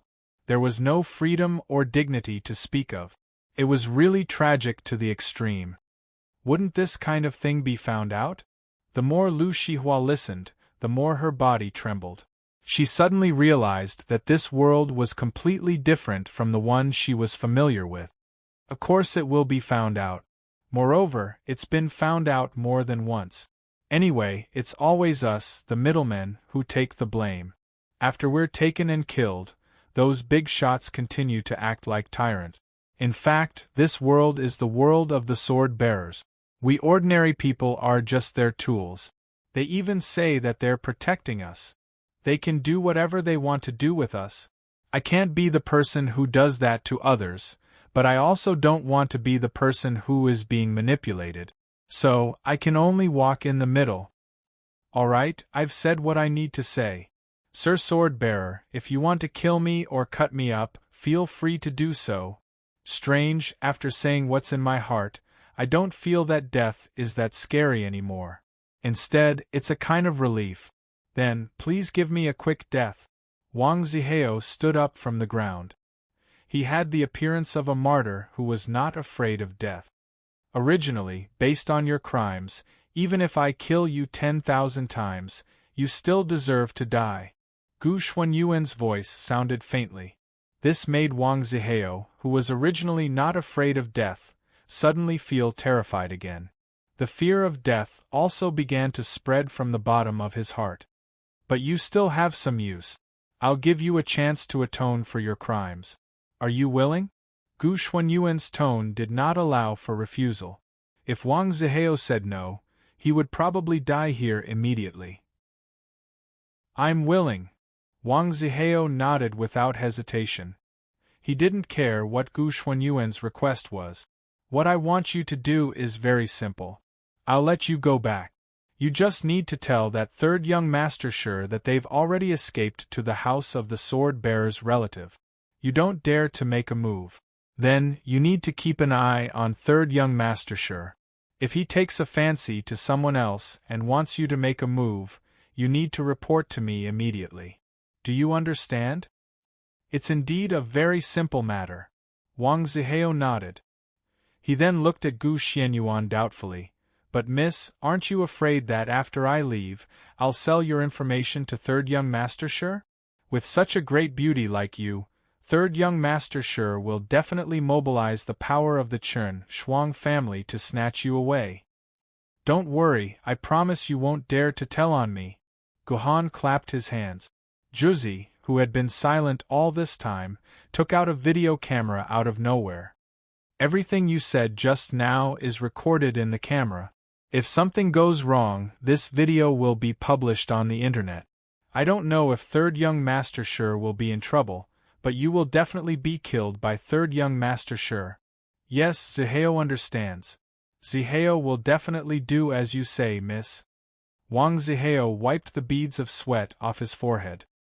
He hesitated for a moment. My lord, it's almost 6 o'clock in the evening. The shield on my personal terminal is about to be removed. Since you don't want to kill me, can I bring my people back first? Of course you can go back. Gu Xianyuan nodded. But she immediately shook her head. But is the sin you've committed going to end just like that? I won't say much. Leave 3 million for the Lu siblings to treat their injuries. Otherwise you can just walk out of here. Yes. How could Wang Zihao dare to say no? After transferring 3 million renminbi to Lu Shihua, he escaped with his 3 subordinates with great heartache. This 3 million was Wang Zihao's income for 2 years, and now it was all gone. Thinking of this, Wang Zihao couldn't wait to slap himself a few times. He hated himself for being so obsessed with taking on this hot potato. Are you really going to let this scum live? Lu Shihua walked to Gu Xuanyuan's side and said quietly, who knows how many pitiful lives have been stained on his hands. I said I won't kill him. Then I won't kill him with my own hands. I won't use my own sword lady to kill him. Gu Xuanyuan's hand covered the back of Lu Shihua's hand. But you're different. I'll leave this Wang Zihao's life to you. Chapter 612. It was worth mentioning that when something happened to the Lu family, it was very quiet outside. None of the neighbors dared to disturb them. However, after Wang Zihao left, the neighbors who were peeking their heads out appeared one after another. They tried to enter the Lu family to find out what was going on. Although these neighbors didn't know what happened, they all saw Lu Yin's injured appearance when he was brought over. They naturally thought that Lu Yin had offended someone outside. Now that someone had come to kill them, even if the Lu family didn't die, they would at least lose a layer of skin. Unfortunately, these neighbors seemed to have guessed wrongly. Lu Shihua blocked these neighbors who were bursting with curiosity outside and didn't allow them to enter. Then, he explained that Lu Yin was mischievous outside and had his eyes damaged. Wang Zihao and the others were here to send Lu Yin back and compensate for his medical expenses. Nothing bad had happened. Of course, the neighbors didn't believe Lu Shihua's explanation. If Lu Yin was injured, why was Lu Shihua also covered in wounds? These were all new wounds that had just been caused. Although they were full of doubts, the neighbors didn't continue to ask. Instead, they very enthusiastically expressed that they were willing to bring Lu Yin to the hospital with Lu Shihua to treat his injuries. Just like that, Lu Shihua brought Lu Yin to the hospital. Based on the condition of Lu Yin's eyes, unless they used the most advanced medical equipment, such as Guhan's immortal-grade medical pods, it would be impossible to treat his eyes in a short period of time. Normal equipment would only be restored by noon the next day at the earliest. Lu Shihua would definitely accompany Lu Yin in the hospital until he recovered. It seemed that during this period, only Gu Xianyuan would stay at home. Gu Xianyuan had nothing to do at home, so she entered the game again. She found a sword grade instance dungeon and entered it. Halfway through, her communicator suddenly rang. Guhan opened the communicator and saw that it was Lu Shihua from the Lu family, which meant that Lu Shihua had sent him a message. Guhan was puzzled. Shouldn't Lu Shihua be accompanying Lu Yin in the hospital now? Why did she suddenly enter the game? Could she have already gone home? Since he was puzzled, he decided to accept the call. Guhan agreed to Lu Shihua's communication request. Then, he heard a somewhat familiar voice. "Mr. Military Governor, are you free now?" "Of course. It's quite convenient." Guhan looked at the few yuan ko that were surrounding him and said indifferently. "In that case, Shihua would like to have a few words with the military governor. I wonder if Master is willing to." Lu Shihua continued. "No problem. Wait for me at the Starbucks tea house where we met last time. I'll be there soon. If there's anything, we'll talk about it when we meet," Guhan said and hung up the communication. Seeing that there was only 20% left to complete the quest, Guhan immediately jumped into the emergency exit beside him and gave up on this dungeon that was about to be completed. When Guhan arrived at the cafe, he saw Lu Shihua sitting there silently with his head down. He didn't know what he was thinking. "What's wrong? I heard from Xian Yuan that you would rather perform today than accept my guidance. Why are you looking for me now?" As soon as Guhan sat down, he asked bluntly. "Did Sister Xian Yuan tell you everything that happened today, Mr. Military Governor?" Lu Shihua raised his head and asked with a blush. "Yes, she did. She told me everything in detail. When I heard it, I wanted to go to the third young Master Shi and throw him into the prison of the Discipline Inspection Commission. I didn't expect there to be such a scum among us sword-bearers. What a disgrace!" Guhan said and slammed the table angrily. At this moment, Guhan was the master of the Sword Pavilion in Yuzhong City, which was equivalent to half a leader of Yuzhong City. The third young Master Shi's behavior was indeed a disgrace to Guhan. "Mr. Military Governor, this is actually what Shihua wanted to ask you." Originally, in Shihua's heart, being a sword-bearer was a mysterious and noble profession. It was a profession that sacrificed its life for ordinary human beings. Therefore, Shihua also hoped that she could become a sword-bearer. But now it seems that sword-bearers are like leeches sucking on the flesh and blood of ordinary people. This is not the sword-bearer in Shihua's heart, and Shihua doesn't want to be such a sword-bearer. Are all sword-bearers in the world this kind of sanctimonious beast? Lu Shihua was very emotional when she said this. It seemed that she had been thinking about this question all this time, so her face looked very haggard. Yes and no. After listening to Lu Shihua's words, Guhan knew that Lu Shihua had doubts about the profession of sword-bearers. However, Guhan couldn't say all good things about sword-bearers. As long as one stepped into the circle of sword-bearers, sooner or later, one would know the dirty things in the circle. At that time, his master's reputation would be ruined. Where there is sunlight, there will be shadows. Where there are good people, there will be bad people. There are indeed some beasts among sword-bearers, but are there no beasts among ordinary people?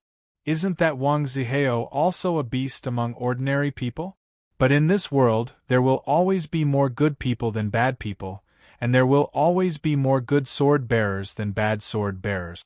People like the third son of the Shi family are just special cases. I can't say for others, but my sword-bearers are all heroes. Some of them have already given their voices. Are they also bad people? In fact, you don't need to worry about this. You don't need to care about other sword-bearers. You just need to be yourself. You have to remember, no matter what happens in the future, you can't forget your original intention. You have to always be the heroic sword-bearer in your heart, understand? As Gohan spoke, it was like a big gulp of chicken soup poured into Lu Shihua's head. Shihua understands. Lu Shihua nodded, but her face still had an expression of not letting go.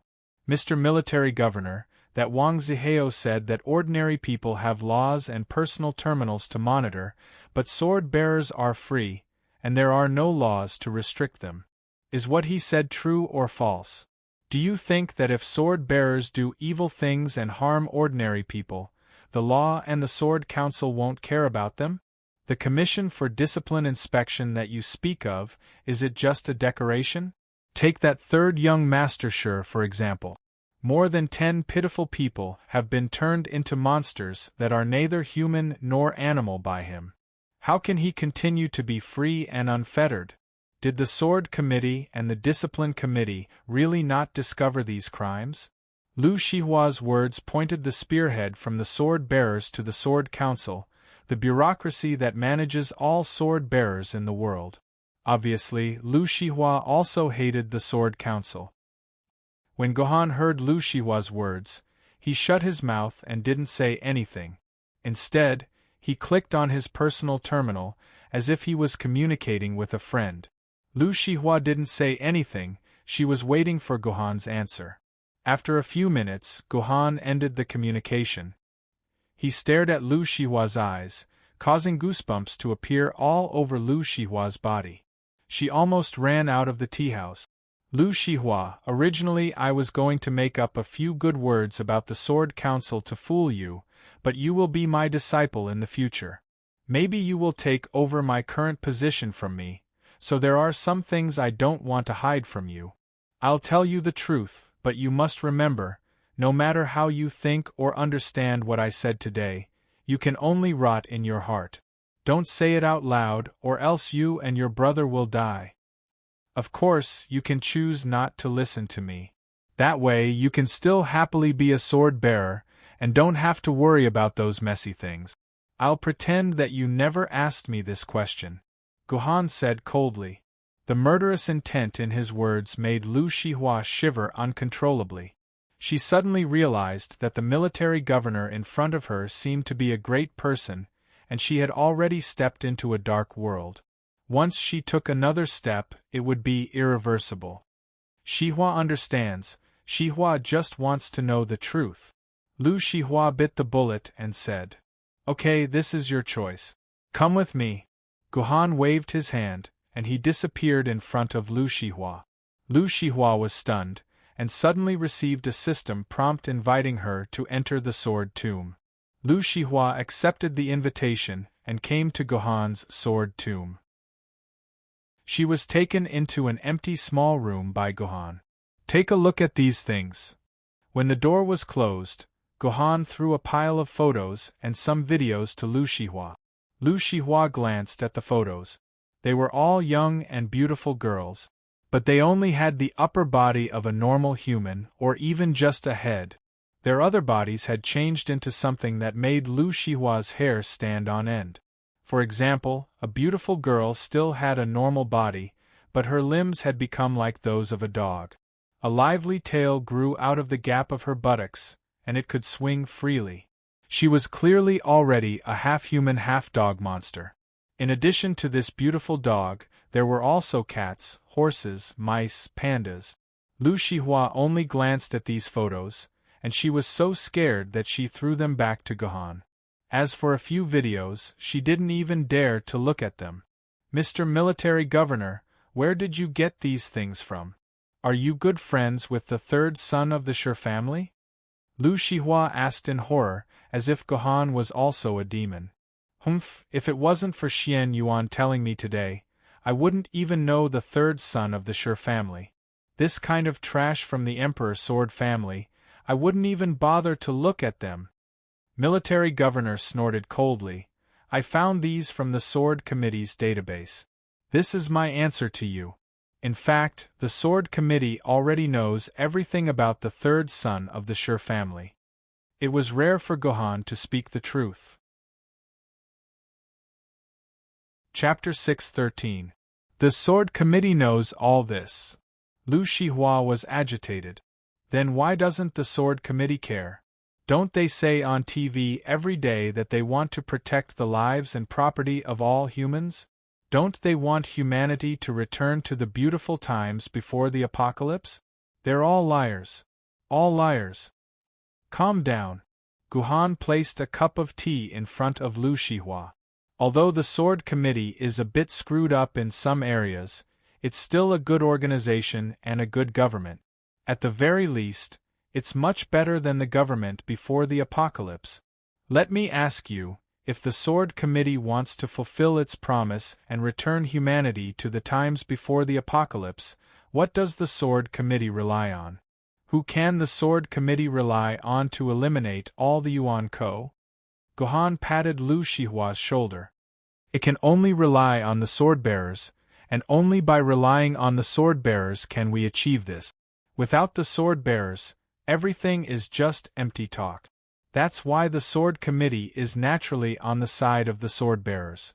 After all, their full name is the Human Sword-Bearers Action and Development Committee. Sophistry. Is this the reason for sacrificing the dignity and freedom of ordinary humans? Then I'd rather die than accept the protection of the sword-bearers. Lu Shihua roared. Don't be so extreme. I've already said that the Sword Committee may sacrifice the interests of a small number of ordinary people, but in the face of the big picture, the Sword Committee still has a say. For example, in this attack, of the more than 3,000 sword-bearers who died in Yuzhong City, not a single one fell while escaping. They all died fighting Yuan Jun. A good friend of mine lost everything in order to protect the ordinary people in the refuge. Is such a person also a scoundrel and a bastard? Guhan slammed the table. The loud noise finally calmed Lu Shihua down. I admit that perhaps most of the sword-bearers are good people, but why didn't the Sword Committee get rid of the bad ones? Even Lu Shihua knew that he had to throw away the broken parts and replace the good ones to return to normal. Since the Sword Committee already knew this, why didn't they bring this third young master-sure to justice? To save those pitiful people who are suffering? How could it be so simple?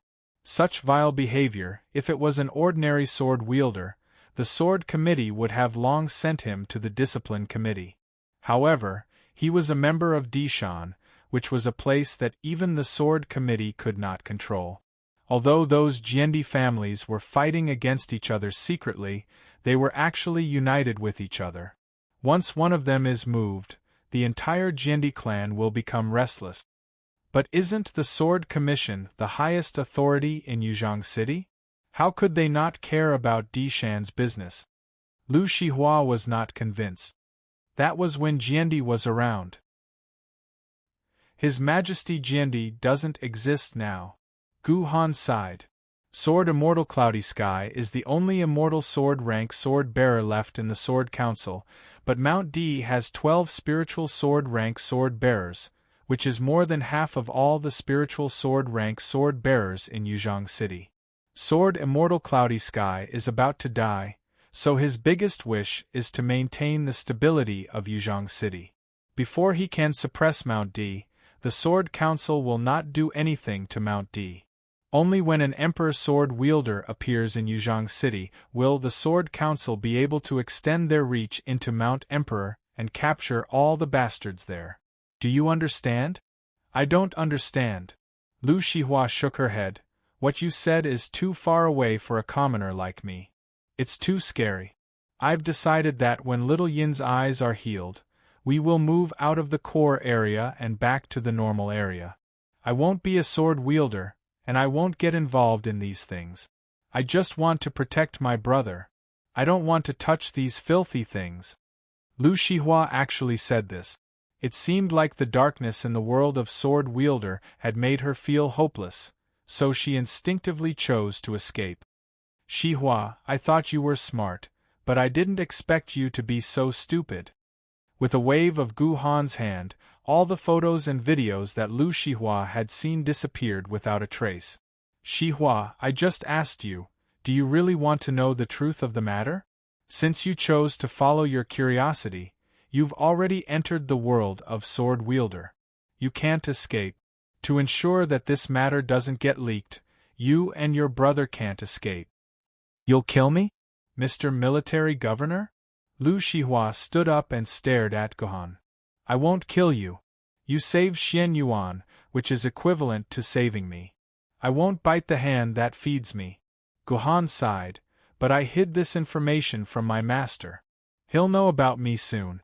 Nothing can be hidden from him, and you can't hide from him either. I won't kill you, but my master will kill you. I can't stop my master. Who's your master? Lu Shihua asked subconsciously.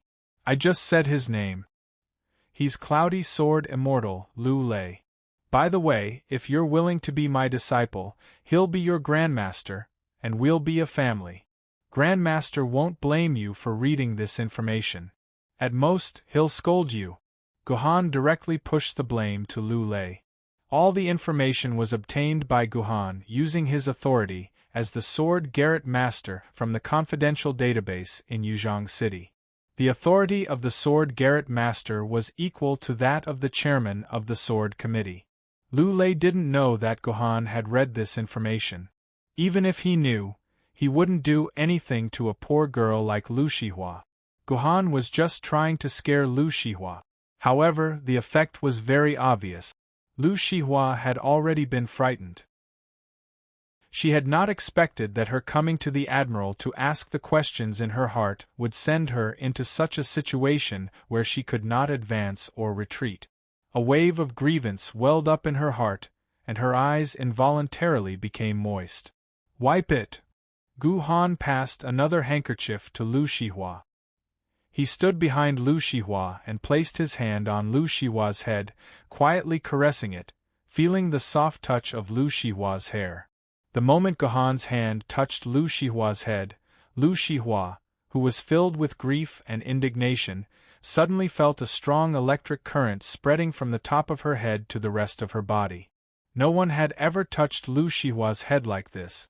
Lu Shihua suddenly felt her whole body calm down, and an inexplicable gentleness welled up in her heart. Her hatred for Gohan also disappeared inexplicably. Instead, she began to yearn for Gohan to stroke her head a few more times. In this world, you can't solve problems by running away. You're afraid of the darkness in the world of the sword-bearers, so you can escape to a place where you think there are no sword-bearers. But let me ask you, if you don't have the protection of a sword-bearer, do you still have a safe place to run to? If the sword-bearers also think of running away like you, then humans can really disappear from this world. Running away won't solve problems, it will only make them worse. As Gohan spoke, he slowly stroked Lu Shihua's head, turning it in circles as if he was kneading dough. Don't you think the world of the sword-bearers is dark? Then why don't you choose to pick up your sword and sweep away the darkness? Shihua, trust me. Sooner or later, you will become a great sword-bearer. When that time comes, you will have enough power to send all the animals in front of you to the Avicii Hell. Let them repent for their sins in hell. Shihua, trust me, he said. Sooner or later, you will become a great sword-bearer. At that time, you will have enough power to send all the animals in front of you to the Avicii Hell. And now, what you need to do is to train your strength and do the training to become a sword-bearer. Do you understand? Lu Shihua didn't say yes, nor did he nod. But this was a good sign, proving that Lu Shihua had silently agreed with Gohan's words. However, there was still a thorn in Lu Shihua's heart that he couldn't let go. What about the third young master Shi? Are we going to let him continue to harm people? Lu Shihua said unwillingly. How could it be possible? I will not let the third young master Shi go. I have a very important thing to do now. I don't have time to care about him. But I promise you, after I finish my business, I will go to Dishan personally. Since the Sword Council can't do it, let me do it myself. The Sword Council is afraid of Dishan's power, but Dishan is also afraid of the Sword Council's power. As long as I do it without saving anyone, Dishan won't dare to do anything to me, the disciple of the Sword Immortal, Gohan said coldly. It seemed that the tragic fate of the third young master Shi was already doomed. All right, I promise you, I will definitely become a sword-bearer. Sooner or later, I will wash away all the darkness and create a fair and just world," Lu Shihua said loudly. This had become her lifelong dream. However, Lu Shihua didn't know that in the future, for this dream of hers, Lu Shihua would have to sacrifice much more than she could imagine. "I believe you can do it," Guhan said with a smile. His hand naturally left Lu Shihua's head, which made Lu Shihua feel a deep sense of loss. She wished that Guhan's hand would never leave her head. "By the way, aren't you taking care of your brother in the hospital? Why do you have time to enter the game? Have you already gone home? How is Xian Yuan?" Guhan asked, changing the conversation from the heavy and dark topic just now. "I am still in the hospital. The doctor said that little Ian will sleep in the nutrient solution for 1 day and 1 night, and won't wake up in the middle. I felt uncomfortable, so I used the public helmet that the hospital prepared for the family members of the caregivers to find you." "Oh, I see."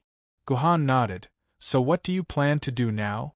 Do you want to go to the instance again to practice?" "Mr. Military Governor, can I learn something from you?"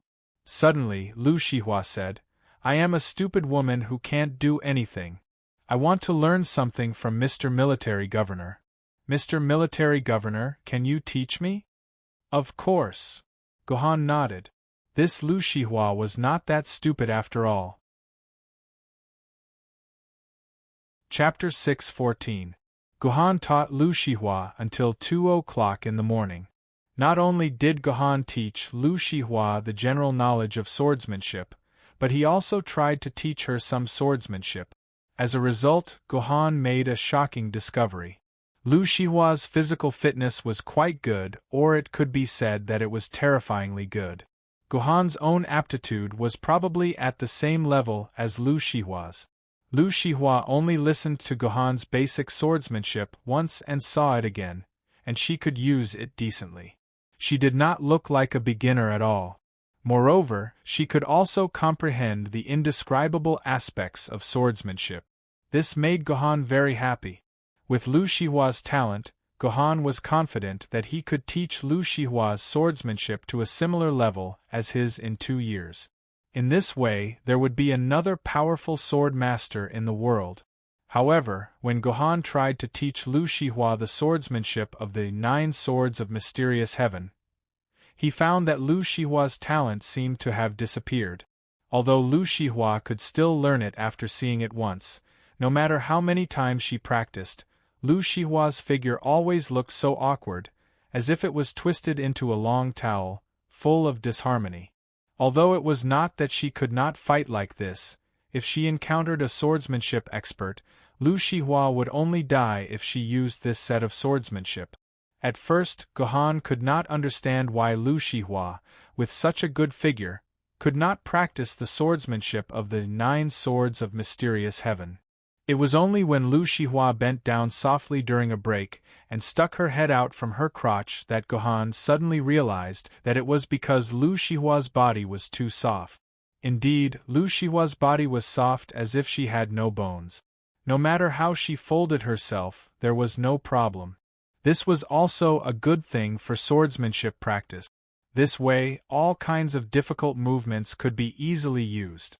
However, when it came to swordsmanship like the 9 swords of mysterious heaven, there was a problem. 9 swords of mysterious heaven was a standard hard swordsmanship that focused on big movements. Lu Shihua's body was too soft, so when she used some swordsmanship moves, it would unconsciously show the soft side of her body. This became the fatal weakness of practicing 9 swords of mysterious heaven. Unless Lu Shihua could change her body's inertia, it would be impossible to practice 9 swords of mysterious heaven. However, Guhan did not intend to ask Lu Shihua to change her body's flexibility. On the contrary, he wanted Shihua to continue practicing jiu-jitsu to make her softer body. The reason for this was because Guhan did not intend to teach Lu Shihua the 9 swords of mysterious heaven. Instead, he planned to teach Lu Shihua another sword technique, Empyrean Profound Lady Sword. This sword technique did not originate from a famous swordsman, but from a Yuan Ying, the mysterious lady of the 9 heavens. She was an extremely famous Yuan Ko in the Eastern celestial world. Although she was only a universe-level Yuan Ko, her reputation surpassed many desolation-level Yuan Ko. This was because this Empyrean fairy was at the peak of human power. She had 6 Emperor Sword-level swordsmanship at the same time, which was known as the 6 Emperors era. Empyrean fairy single-handedly restrained 3 Emperor Sword-level swordsmanship, which saved the Eastern celestial world from a huge crisis. It was not that this Empyrean fairy was so powerful that she could deal with 3 Emperor Sword-level swordsmanship. It was that she shuttled between 3 male Jiendi at the same time and played a famous 4-sided love, which made the 3 Jiendi fall head over heels for her. When the other 3 Jiendi proposed to destroy the Eastern celestial world, which was the biggest Yuan Ko force, the 3 Jiendi had all kinds of reasons to reject, escape, or simply hide. Hence, the peak of human power passed just like that. From that era onwards there were at most 4 Jiendi at the same time. There was no more invincible era like the 6 Emperors era. However, surprisingly, the later generations did not hate Empyrean Fairy too much because she had never killed a human. She had appeared and disappeared without leaving many traces in the world. Only the Empyrean Fairy sword was left. Legend had it that the Empyrean Fairy sword was a swordsmanship that Empyrean Fairy had carved on the peak of Kunlun. Legend had it that whoever learned the Empyrean Fairy sword would have the power to fight the 3 emperors. The peak of Kunlun was one of the bases of the Eastern celestial world. All kinds of powerful Yuan Ko gathered there. Other than Jiendi, no one could reach the peak of Kunlun. After the Empyrean Fairy disappeared, 2 Jiendi ascended to the peak of Kunlun. One was Drifting Goblet Jiendi, and the other was Gu Jin, who had recently passed away Jiendi. The news about the Empyrean Fairy sword was leaked by Drifting Goblet Jiendi. He told the media that this swordsmanship was unfathomable, and it was a powerful swordsmanship that wasn't any weaker than the myriad sword sutra left behind by their ancestors. However, this swordsmanship could only be practiced by women. Furthermore, it was a swordsmanship that could only be practiced by women who were like water. As for Gu Jiendi, he kept his mouth shut when people asked him about the Empyrean Fairy sword. It was only in the end that he revealed that the swordsmanship did exist, but he only took a look at it and realized that it didn't suit his character, so he forgot about it. Gohan recalled what Drifting Goblet Jiendi said. Only women who were like water could practice this swordsmanship, and he instinctively thought about Lu Shihua. Instinctively, he thought of Lu Shihua. Did he mean that his body should be as soft as water? Wouldn't that be a perfect match for Lu Shihua's talent? Thinking about this, Gohan decided to only teach Lu Shihua the most basic swordsmanship so that she could build a good foundation in swordsmanship and learn the Empyrean Fairy sword.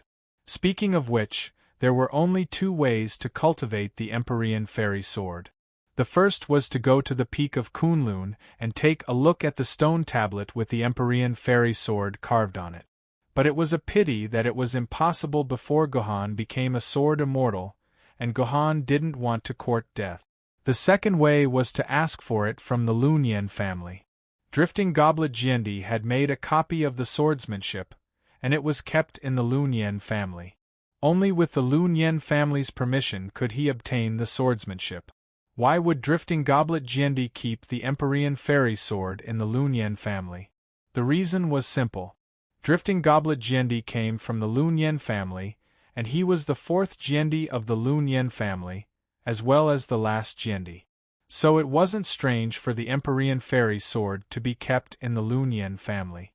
The first method was naturally unrealistic. If he waited until Gohan could go to the peak of Kunlun to groom Lu Shihua, then it would be too late. So in Gohan's opinion, he could only think of a way to get the copy of the Empyrean Fairy sword from the Lunyan family. With his relationship with Liuyan Ling, he could borrow it from the Lunyan family. However, He could only contact Liuyan Ling after he turned back into Gohan. Right now, Gohan definitely wouldn't look for Liuyan Ling as Gu Xianyuan. Hence, Gohan put aside the matter of the Empyrean fairy sword technique and focused on Lu Shihua's basic sword technique. Lu Shihua still needed a month or two to solidify her foundation. When he brought her to Yanjing City, it would be the perfect time. Lu Shihua practiced until 2 a.m. before he logged out of the game under Gohan's urging. Gohan logged out as well. After all, there were still 3 semifinals on the second day. Although Gohan didn't care about his opponents, an outstanding swordsman had to be energetic at all times. The second day of the semifinals officially began. When Gohan entered the arena, he discovered that the opponent in front of him was unexpectedly somewhat familiar. "Lord Military Governor, I didn't expect to meet you here," his opponent said excitedly. This opponent was one of Gohan's 4 female subordinates in Area 64, his loyal fangirl, Grave Dance Disco. "Hello. I haven't seen you for a long time." Gohan nodded politely. In fact, they had met yesterday. However, Gohan didn't expect that this seemingly weak girl would win 3 rounds in a row and enter the semifinals on the second day. She even threw herself into the arms of Military Governor under the gaze of millions of spectators. "System, the match has begun. I'm Military Governor. I admit defeat." Gohan was stunned for a moment. Before he could say the usual lines before the match, his opponent, the little fangirl, raised her hands, indicating that she admitted defeat. "He, Admiral, my spot in the semi-finals was originally given to me by you. How could I have the nerve to fight you?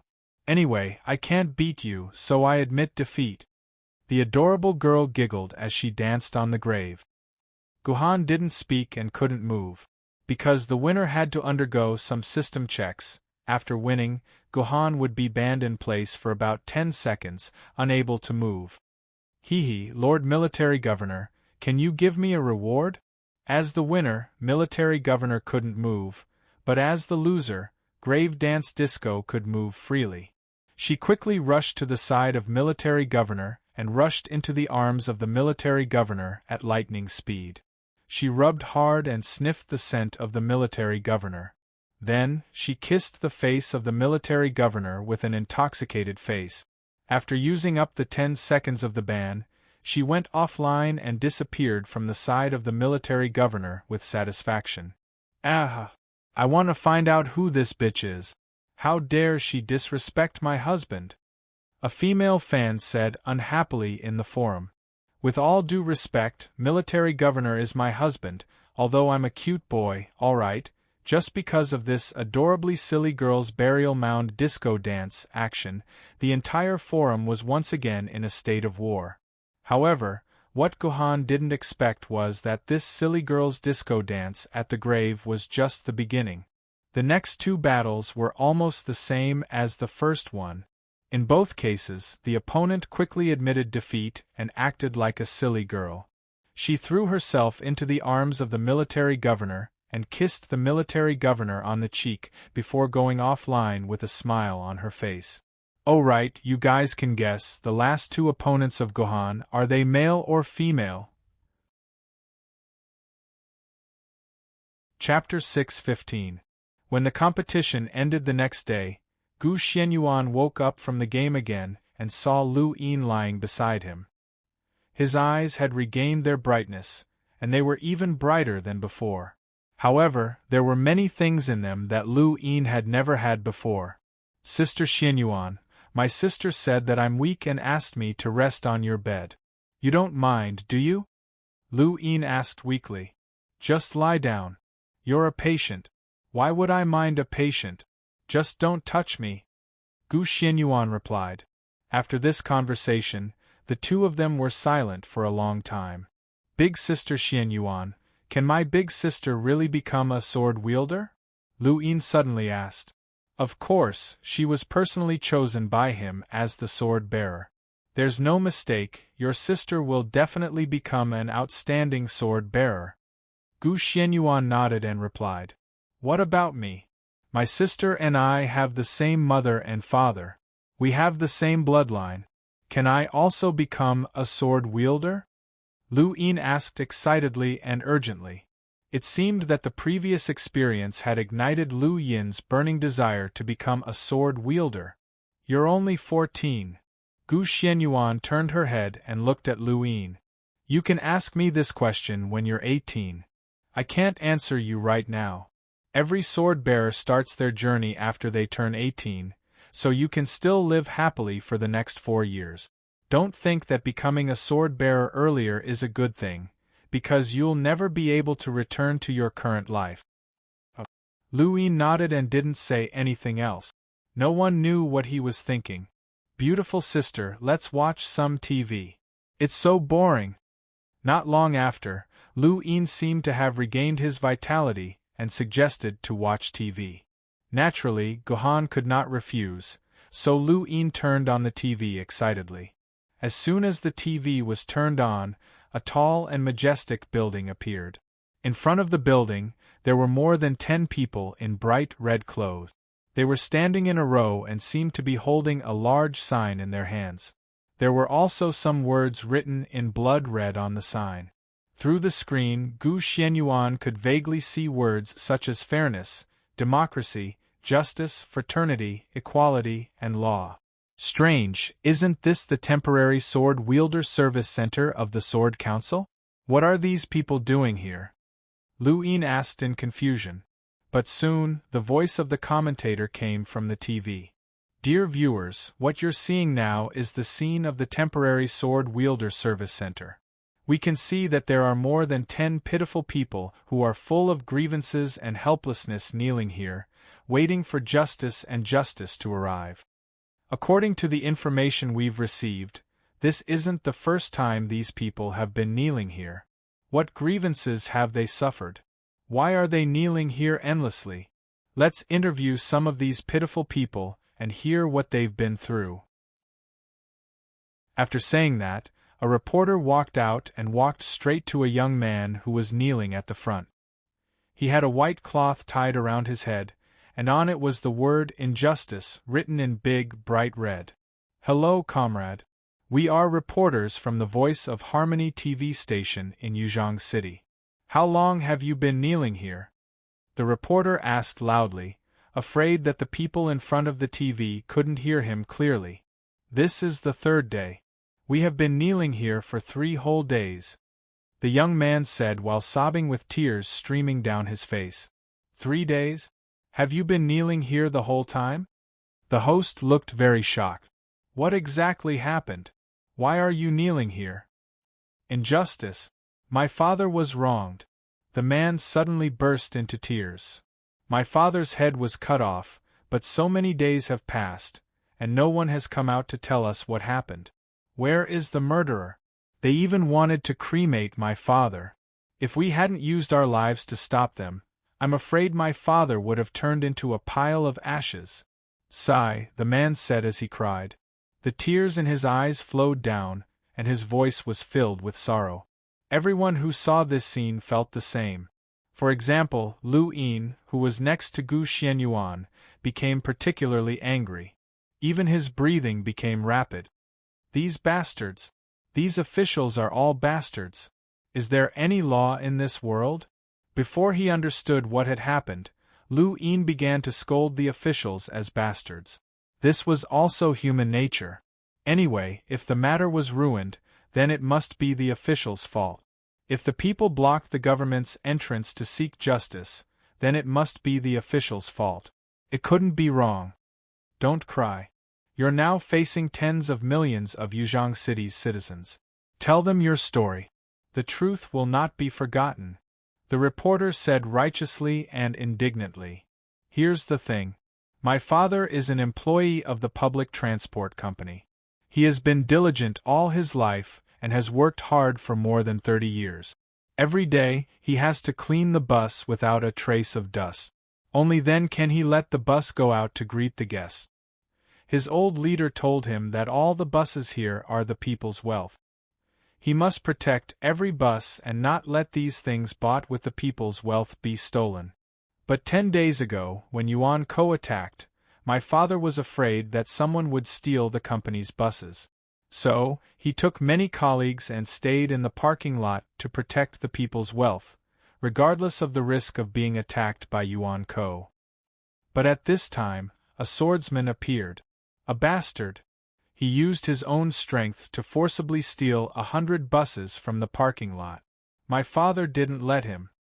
He knelt in front of him and begged him not to steal the buses. In order to get away as soon as possible, this bastard actually went crazy and cut off my father's head. At this point, the young man finally broke down in tears and began to wail. He couldn't say a word. Bastard! Bastard! Lu Yin, who was in front of the TV, also exploded. He probably thought of his own experience. Lu Yin was so angry that his whole face turned red. He looked like he wanted to tear this damn swordsman into pieces. Beautiful sister, what do you think? Tell me, isn't this kind of person a bastard like the third son of the Shi family? Lu Yin couldn't take it anymore and asked Gu Xianyuan. In Lu Yin's opinion, Sister Xianyuan would definitely be as indignant as him and condemn this bastard swordsman together. But unexpectedly, Lu Yin found that Gu Xuanyuan's face was quite calm like a lake in winter, without a single ripple. Little Yin, don't be too arbitrary. Continue watching, this thing is very interesting. Gu Xuanyuan's voice didn't carry a trace of emotion, but her heart was in turmoil. Obviously, this person on the TV, the bastard Lu Yin was talking about, was herself. Interesting, didn't Lu Lei say that he had already suppressed this matter? Why is it happening again? At this time, the live broadcast on the TV was still going on. When the young man stopped crying and calmed down, the host took the opportunity to ask again. How did this happen? Are you sure it's the swordsman? Do you know the name of the murderer? We're sure it's the swordsman, and it's not just one person who saw it, but more than 100 uncles and aunties in the entire bus company all saw it. And that person also told all of them that his name is Gohan. Let's go sue him if we can.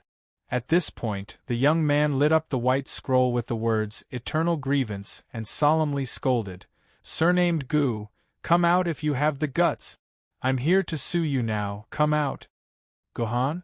This name sounds so familiar? Could it be the temporary Commander-in-Chief Gohan during the Great Invasion? Is it the swordsman Gohan who has disappeared? The reporter trembled and asked excitedly. I don't know if it's him. The young man shook his head. I only know that his name is Gohan. I've complained to the council, to the Sword Committee, to the court, and to the Discipline Inspection Commission. I tried to confront the swordsman named Gohan, but they didn't respond. Then, many people called me and warned me to be careful of my mouth, telling me not to offend people I shouldn't offend. I'm curious, could it be that this Gohan's background is more important than my father's life? Is my father's life so insignificant? I'm not convinced. I want to continue to sue. I want to. Before the young man could finish his words, a group of people in uniforms rushed out and unreasonably pushed these people to the ground. Then, in front of the live broadcast camera, they began to drive these people away with batons. In a short while, these people were all injured and bleeding. Even the reporter seemed to have been hit with a baton, but he still stood firmly in the same place and refused to leave. Dear viewers, this is the live report brought to you by the Voice of Harmony. I believe you already have a judgment of the situation. We will continue to follow up on the progress of the situation. A television station with attitude. The Voice of Harmony reporting for you. Jackals of the same tribe. Lu Yin raised his fist angrily. That bastard Gohan, he thinks he's great just because he's a swordsman. Justice will not let him go. We must bring this bastard to justice. At this moment, Gu Xianyuan, who was scolded as a bastard, yawned. She actually fell asleep. Chapter 6:16. Gu Xianyuan slept peacefully, but in some places, some people still could not sleep soundly. In a private room of a tea house, a man was drinking tea while talking to someone with a small object the size of a soap. This object was called a mobile phone, an object from before the apocalypse. Ever since the invention of personal terminals, the functions of mobile phones for communication and entertainment were all replaced by personal terminals. As time went by, mobile phones no longer existed in the world. But this man was talking to someone with a mobile phone. There was a lot of meaning in this. It meant that, at least in secret, there was a mobile phone communication network. Obviously, this network was independent of the network monitored by the highest-level artificial intelligence, Tomono Kakazi. Master, I've done what you asked me to do. Now the public opinion is fermenting. Soon, that old guy Lulei will be exhausted. The man said respectfully. I see. You didn't leave any clues, did you? The master on the other end of the phone asked. Don't worry, master. I've done everything secretly. When necessary, I can remove all the spies. I guarantee that we won't be implicated. Humph, that old fox Lulei can guess that we did it without any evidence. But without evidence, he can't use this opportunity to show his power. Tell the media that we control to keep reporting this matter. I want the entire Yuzhong city, no, the entire 8 Bay cities, to know what Gohan has done. I've been a bad guy all my life. Now I want to be a good guy who upholds justice. But Master, Gohan is Lulei's apprentice. Won't this cause Lulei to retaliate? Both sides will suffer. The man said with some fear. You don't understand. Lulei has a bad temper. A little disturbance won't affect Gohan. Only when the whole city is in an uproar, the public will be angry, and the 7 cities will question him. Only then will Lulei be afraid and hand over the position of Master of the Sword Pavilion. The Master said coldly, Lulei is giving the position of Master of the Sword Pavilion to a little rat. Does Lulei want to occupy the highest power in the entire Yuzhong city? This time, we must help Chan-Er get promoted. Either the chairman of the Sword Committee or the Master of the Sword Pavilion, Lulei can't take all the benefits. Also, Lord, should we expose the fact that Gohan is the military governor and the military governor is Gohan? The man asked again. Forget it, there's no need to reveal this. The Lord was silent for a while before replying. This Gohan is a powerful guy. Sooner or later, he will rise to the top. Moreover, Lulei will never bring him to justice. He will grow up sooner or later, so we can't be too ruthless. Also, we need a trump card in our hands. If this Gohan wants to fight us head-on, his identity as the military governor will be his Achilles heel. He's very proud of himself on the internet. I don't think he wants to ruin the reputation of his other identity, right? Yes, Lord. I'll do it right away. Just as the mastermind had planned, more than half of the TV stations in Yuzhong City suddenly began to follow up and report on Gohan's murder. Soon, the whole thing was exaggerated by the media and outlined in a simplified way. First, a video of Gohan's killing was posted on the internet. In the video, Gohan's decisive killing intent and clean swordsmanship made the people who saw the video shudder. When these people saw the video, they felt as if they had been beheaded. They were both afraid and angry of Gohan. Then, they began to describe the life of the dead man, such as how many good things this old man had done, how many model awards he had won, what a kind grandfather and father he had been at home. The neighbors missed them so much. In any case, they wanted to say that such a good old man, such a law-abiding old man, an old man who risked his life for the sake of the company's assets, had been killed by Gohan for no reason. As for the reason for Gohan's murder, it was vague. The funniest thing was that a television host actually said that Gohan couldn't afford a hovercraft, so he wanted to take advantage of the chaos to steal one from the government for his own use. He didn't even think about it. Every engine was registered with the government, so how could it be stolen and used by someone else? Anyway, the media spared no effort in spreading the news. Soon, the whole of Yuzhong City knew about Gohan's atrocities. Then, almost everyone expressed anger and condemnation toward Gohan. Even the media in the other 7 cities began to pay attention to this matter. On the second day, there were already a few hundred people marching in front of the temporary service center for the sword bearers. With each passing day, the number of people in the group increased. Soon, the number of people in the group exceeded 1,000. A storm was brewing in the dark against Gu Han and Lu Lei.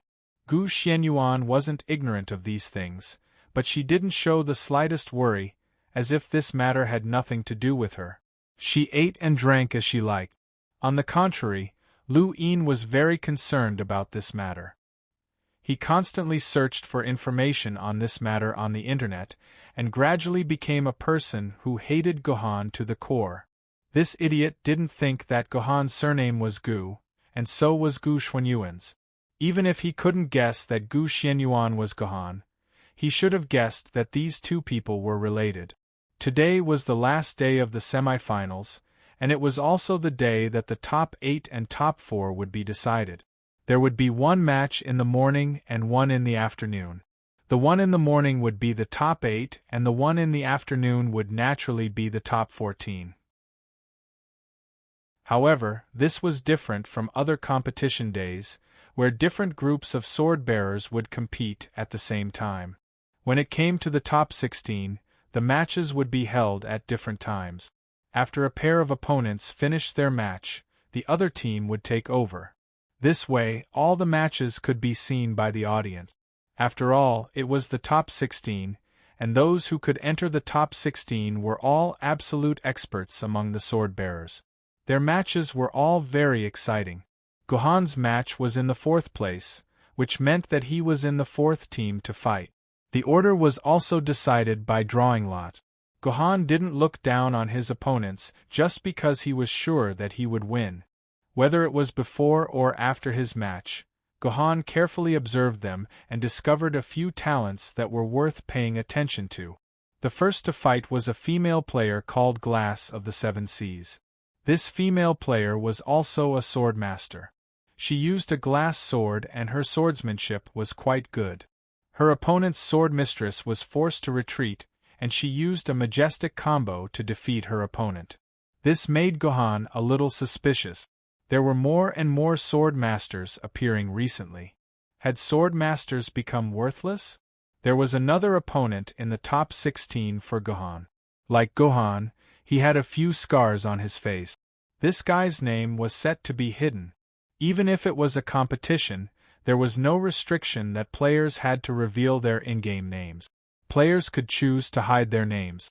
This way, all sorts of system notifications would label the player with a nameless and a serial number.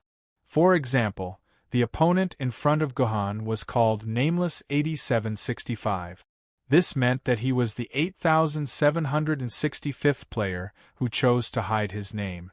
Gohan felt that this opponent was worth paying attention to because his fighting style was very wild, and because the sword Maiden in his hand was actually a very rare Shinto sword Maiden. His fighting style was to summon all kinds of spirit-branded Shikigami to fight, and the Posomaru in his hand could actually summon 30 Sky Evil Demon Red Shikigami at the same time. Although the Scarlet Heavenly Evil Ghost's attack and defense weren't strong enough, they had a unique skill that allowed them to provoke their opponents and force them to attack them. As a result, Gohan unexpectedly encountered a rather difficult battle. These Scarlet Heavenly Evil Ghosts indiscriminately rushed to Gohan's side and began to taunt Gohan. Whenever Gohan attacked his opponent, the surrounding Scarlet Heavenly Evil Ghosts would turn into flying meatballs and quickly crash into Gohan's body, causing quite a bit of damage. In the end, these Scarlet Heavenly Evil Ghosts actually managed to whittle away 20% of Gohan's shield energy. This was the first time since entering the semifinals that Gohan had lost so much shield energy. Even the commentator was amazed. He felt that there was a possibility that Gohan would fail miserably. Unfortunately, Gohan quickly used his actions to slap the commentator in the face. At first, Gohan wanted to avoid these Scarlet Heavenly Evil Ghosts and directly attack his opponent, but in the end, He was taunted and had his hands and feet tied. As a result, Gohan changed his mind and decided to kill these scarlet heavenly evil ghosts first. As a result, the scarlet heavenly evil ghosts' taunts lost their effect. Once Gohan decided to kill these scarlet heavenly evil ghosts first, these spirit-branded Shikigami would only have one path to death. These scarlet heavenly evil ghosts' HP was very low to begin with, and they couldn't even withstand a single strike from Gohan. In less than 2 minutes, more than 30 scarlet heavenly evil ghosts were all killed by Gohan. Seeing this, Nameless 8765 could only smile bitterly and admit defeat. His sword essence seemed to only be enough to summon 30 scarlet heavenly evil ghosts. Now that the scarlet heavenly evil ghosts were all dead, he had also lost the ability to fight. It was impossible for him to be a match for the famous military governor, so it was better to admit defeat. What made Gohan feel fortunate was that this Nameless 8765 did not take advantage of Gohan's immobility to kiss him like his 3 opponents did the day before. Instead, he respectfully asked Gohan, "Sir Military Governor, what do you think of my abilities?" "Not bad, you have the ability to catch people off guard," Gohan commented honestly. "Thank you, sir." This Nameless 8765 bowed to Gohan and thanked him before disappearing from the arena. This left Gohan a little confused, not knowing what this guy was thinking. Chapter 6:17. The rest of the matches were lackluster, except for the last match. The good guy from Fantasy Village made Gohan's eyes light up. The sword wielder who was competing with Gohan for first place had a sword named Yuchang's sword. That's right, it was the second-ranked Yuchang sword, the predecessor of Doyu's sword, a sword wielder who was good at assassination. The good guy from Fantasy Village's opponent, the sword wielder, did not even get to touch Yuchang's sword's body during the entire match. She was poisoned to death by Yuchang's sword's fierce poison extraction technique. Putting aside his character, this good guy from Fantasyland did indeed have extremely high attainments in terms of Sword Maiden's command and control of the situation. He was Gohan's strongest opponent in this competition. After the morning matches were over, it was time for lunch break.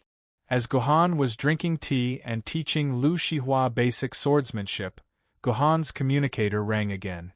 This time, it was Gohan who was looking for him. Loneliness doesn't understand brother's loneliness. Not sure if everyone still remembered this name, but it was the in-game name of Gohan's cheap master, cloudy sword deity, Lu Lei. Seeing that his master was looking for him, Gohan naturally could not be slow. He arranged to meet up with Lu Lei in a teahouse. "Bastard, you're in big trouble." As soon as they met, Lu Lei said this to Gohan. In response, Gohan shrugged his shoulders helplessly. "Master, I'm in big trouble, but your trouble isn't small either. Where did you get all these ideas from, kid? You're so cunning." Lu Lei knocked on Gohan's head. "It seems like you've watched a lot of TV, so I won't repeat it. This time, it's coming for you, and it's also coming for me. Neither of us can escape. Sigh, this is a disaster caused by your disciple.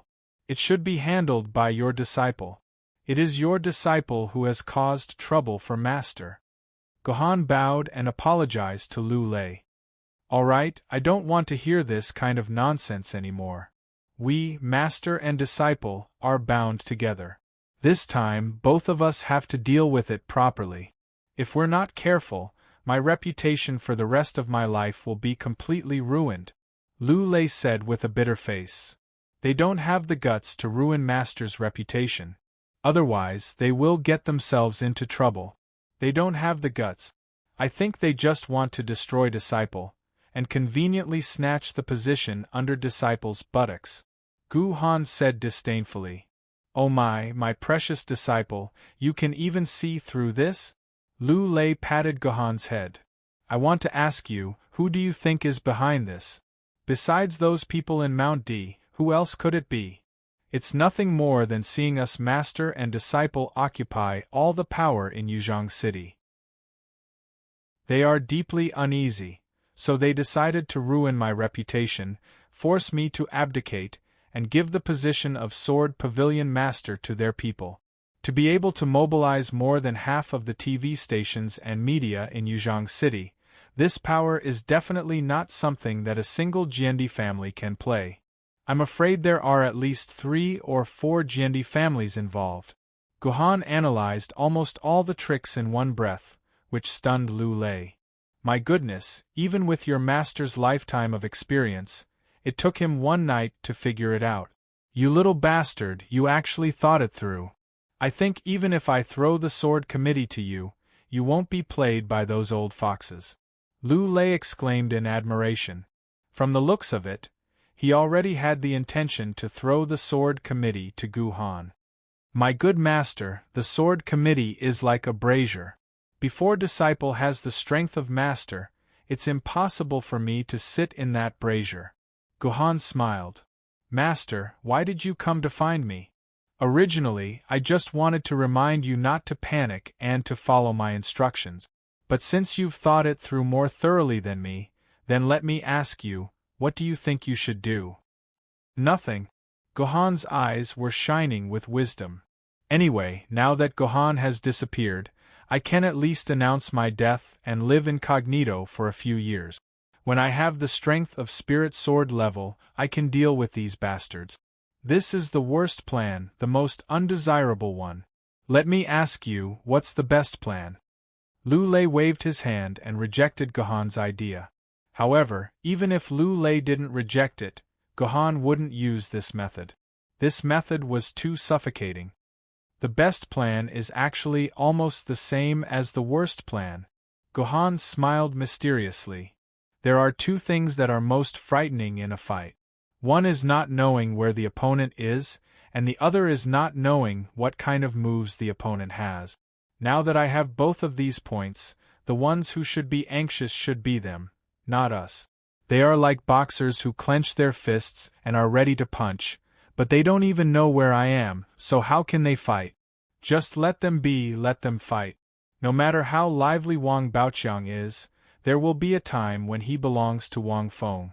Time is on our side. You're really a monster. Those guys actually dared to scheme against you. They're going to be out of luck. Lu Lei sighed. He suddenly realized that apart from strength, there was nothing else that could suppress Guhan. It's more than just bad luck. They want to scheme against me. If I don't make them shed some blood, how can they remember today's matter forever? Guhan sneered, like an ambitious and ruthless person. In the afternoon, the competition continued. This time, Guhan's opponent was a somewhat amusing fellow. He seemed to know that his swordsmanship was not up to par, so he very straightforwardly threw the sword lady to the side. He did not even release the liberation sword, and casually shouted at Guhan, "Lord Military Governor, do you dare to compete with me in other things?" "What things?" Guhan asked subconsciously. "Hee, do you dare to compete with me in couplets? It's the couplets in the movie Tang Bo Who Points Autumn Fragrance. Do you dare to compete with me?" As one of the few movies that had been completely preserved, Tang Bo Who Tips the Fragrance of Autumn could be said to be a household name, especially the couplets in it. It had reignited the entertainment of couplets after the apocalypse. To most people, this wasn't a strange thing. F***ck. This person is too shameless. What couplets? If you have the guts, compete to see who has more scars on their faces. Yes. Why don't we compete to see whose name is military governor? The audience watching the live broadcast on the forum instantly scolded this amusing fellow into a pile of dog sh*t. One after another, they expressed their deep contempt for this fellow. I'll go first. Female basketball, male tennis ball blue, tennis ball does not enter. Come, say the second half of the couplet. I admit defeat. This amusing fellow did not wait for Guhan to agree and directly said the first half of the couplet. What the hell is this couplet? Not only does it not match the rhyme, but it also doesn't match the rules of couplet. What kind of D***ned thing is this? And it's also very simple. I can easily match it with someone else's.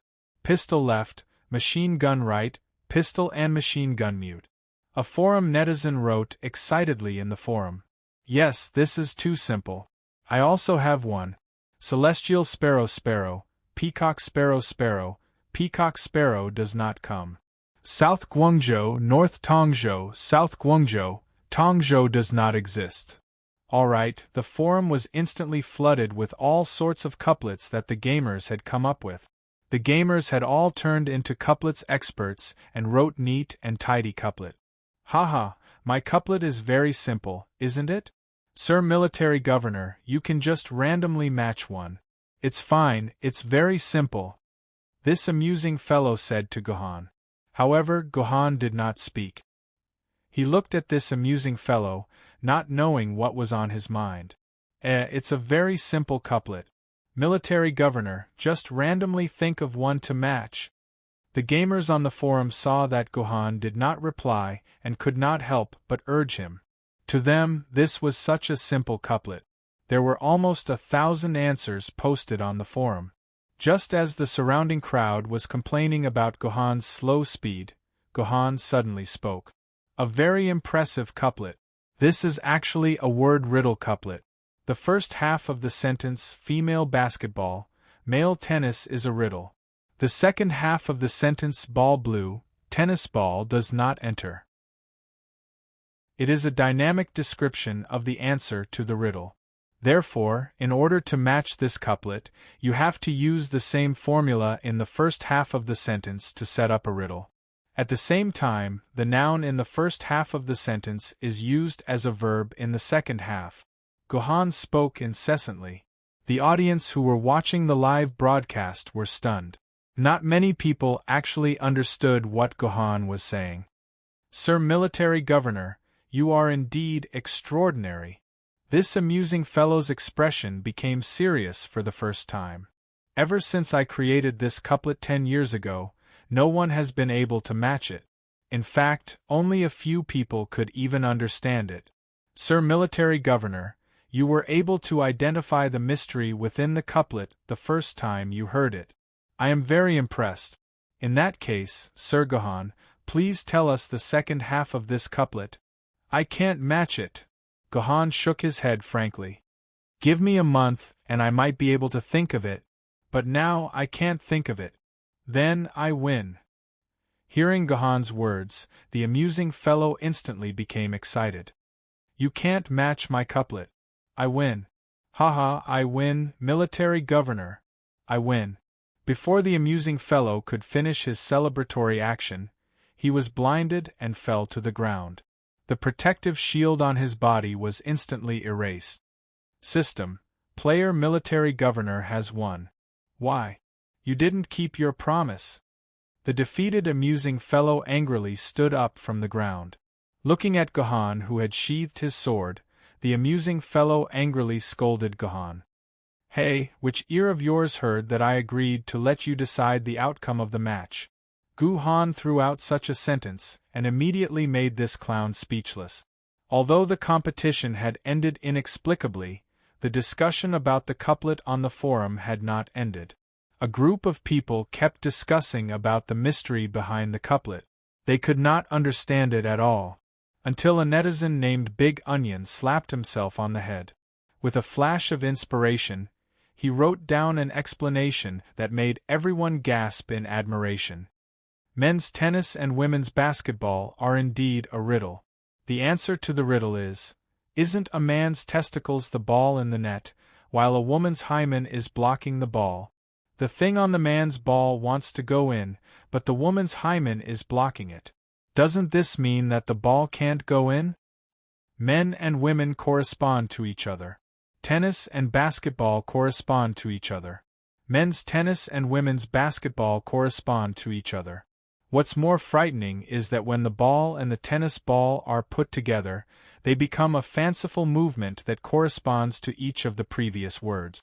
Moreover, when the two balls are put together, there are a total of 2 balls according to the man's ball. Oh my God, I'm going crazy. If I don't see the second half of this couplet in this lifetime, I won't be able to rest in peace."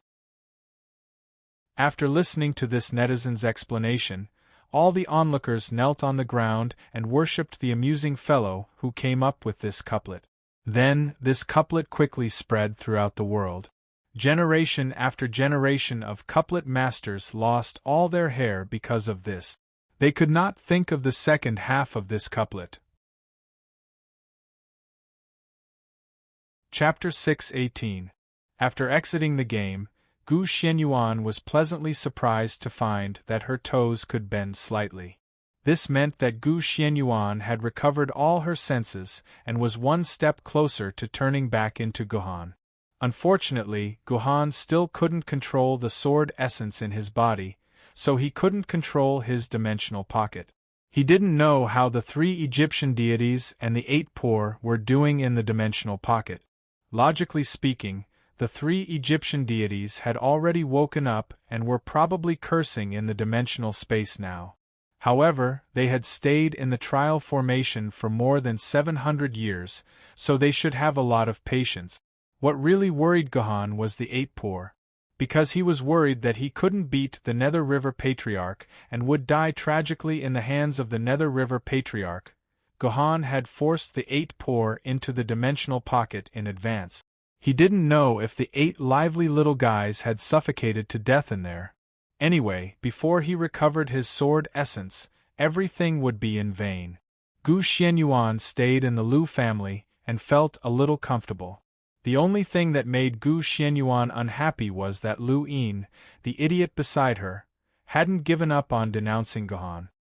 He would check the latest progress of the incident on the internet when he had nothing to do, and then he kept cursing Gohan beside Gu Xianyuan.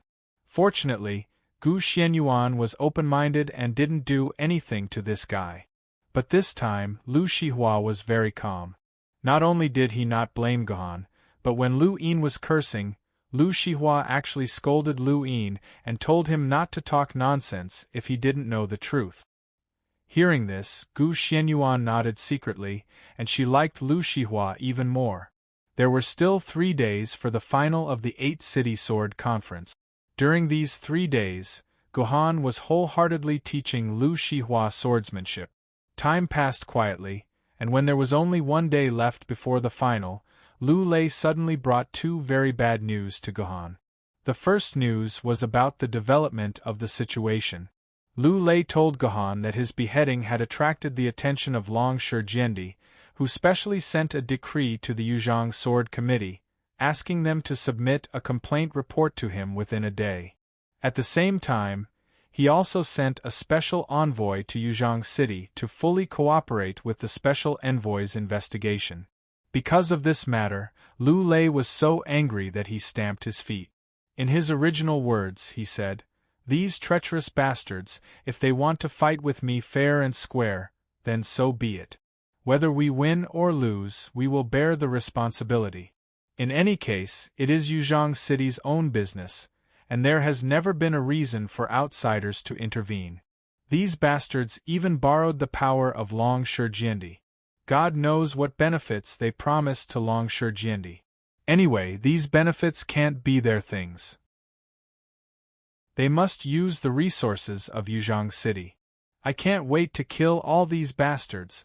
Lu Lei said to Gohan that he wanted to kill these bastards, but in fact, he had already begun to prepare to deal with the special envoy of Long Shurjendi.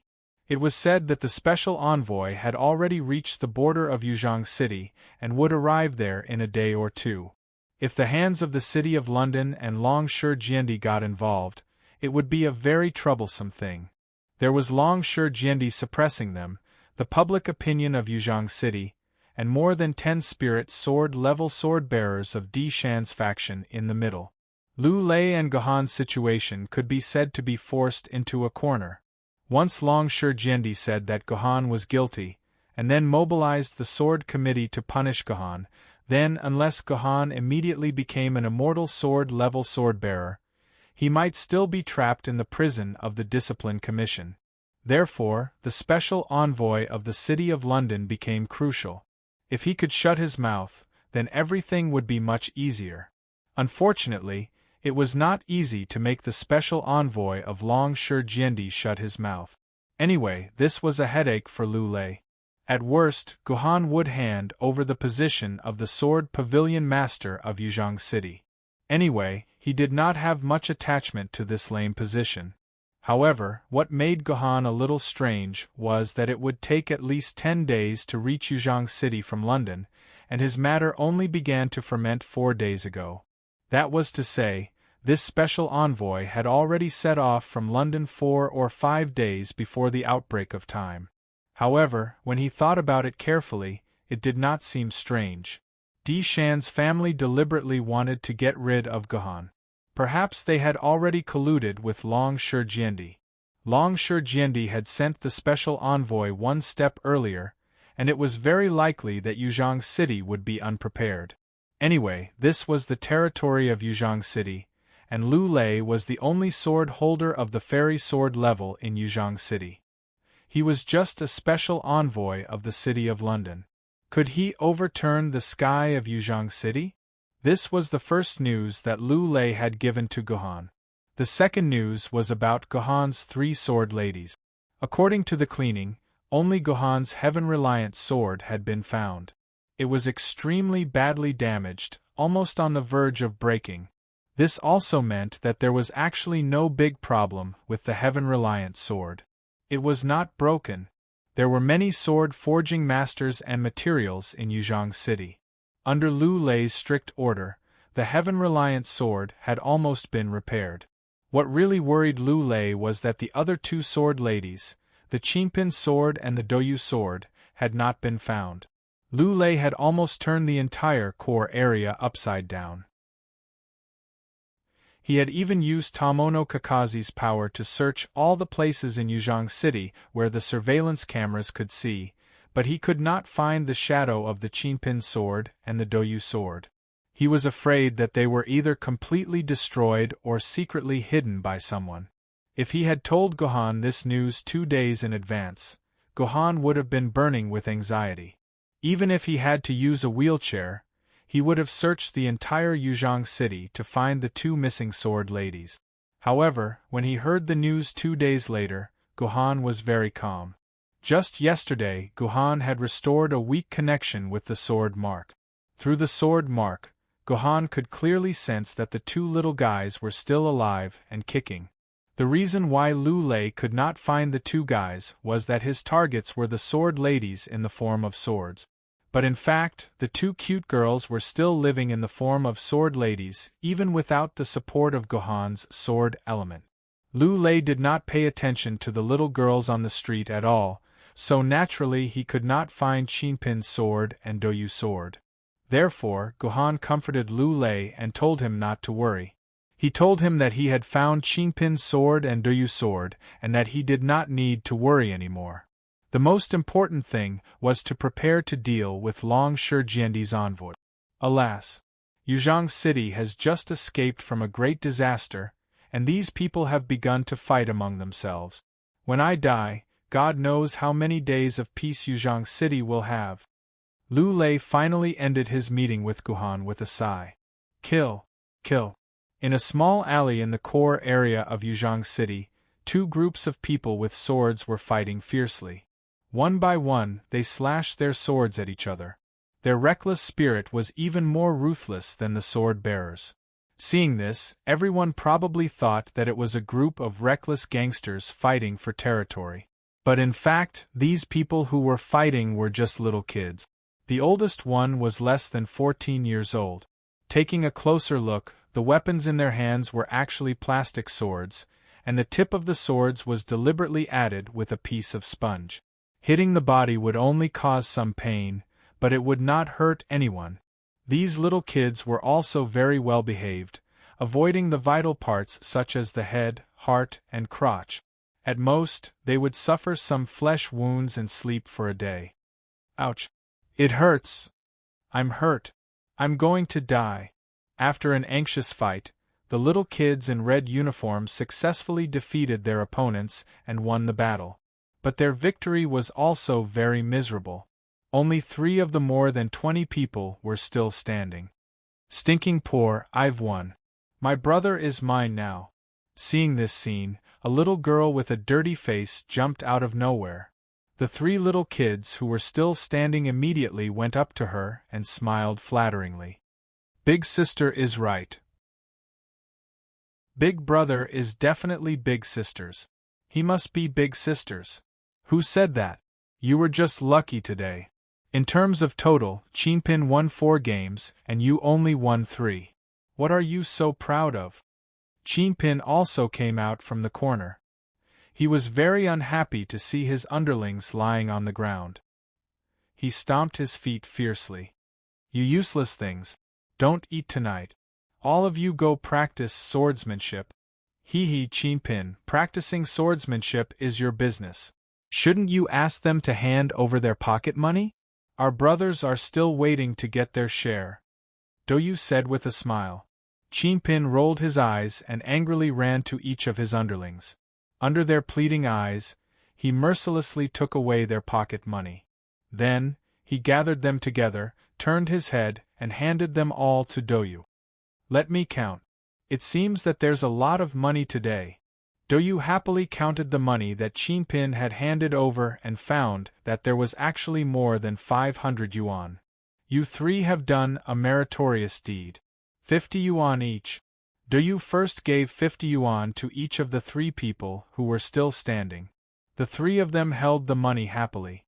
The remaining 350 yuan, Douyu evenly distributed it to the rest of his underlings who were lying on the ground. It seemed that both sides were fighting to snatch each other's pocket money. The winner would get all of the others' pocket money. No wonder these little guys fought with no regard for their lives. Pocket money was their lifeblood. Chapter 6:19. After the 2 groups of brats had all gone home, the 2 sword maidens, who were at loggerheads and mocking each other just a moment ago, sneakily gathered together. Qing poked the dimple on Gu Yun's face and said, Hey, how much money did you scam? Not much, just 2/3 of it.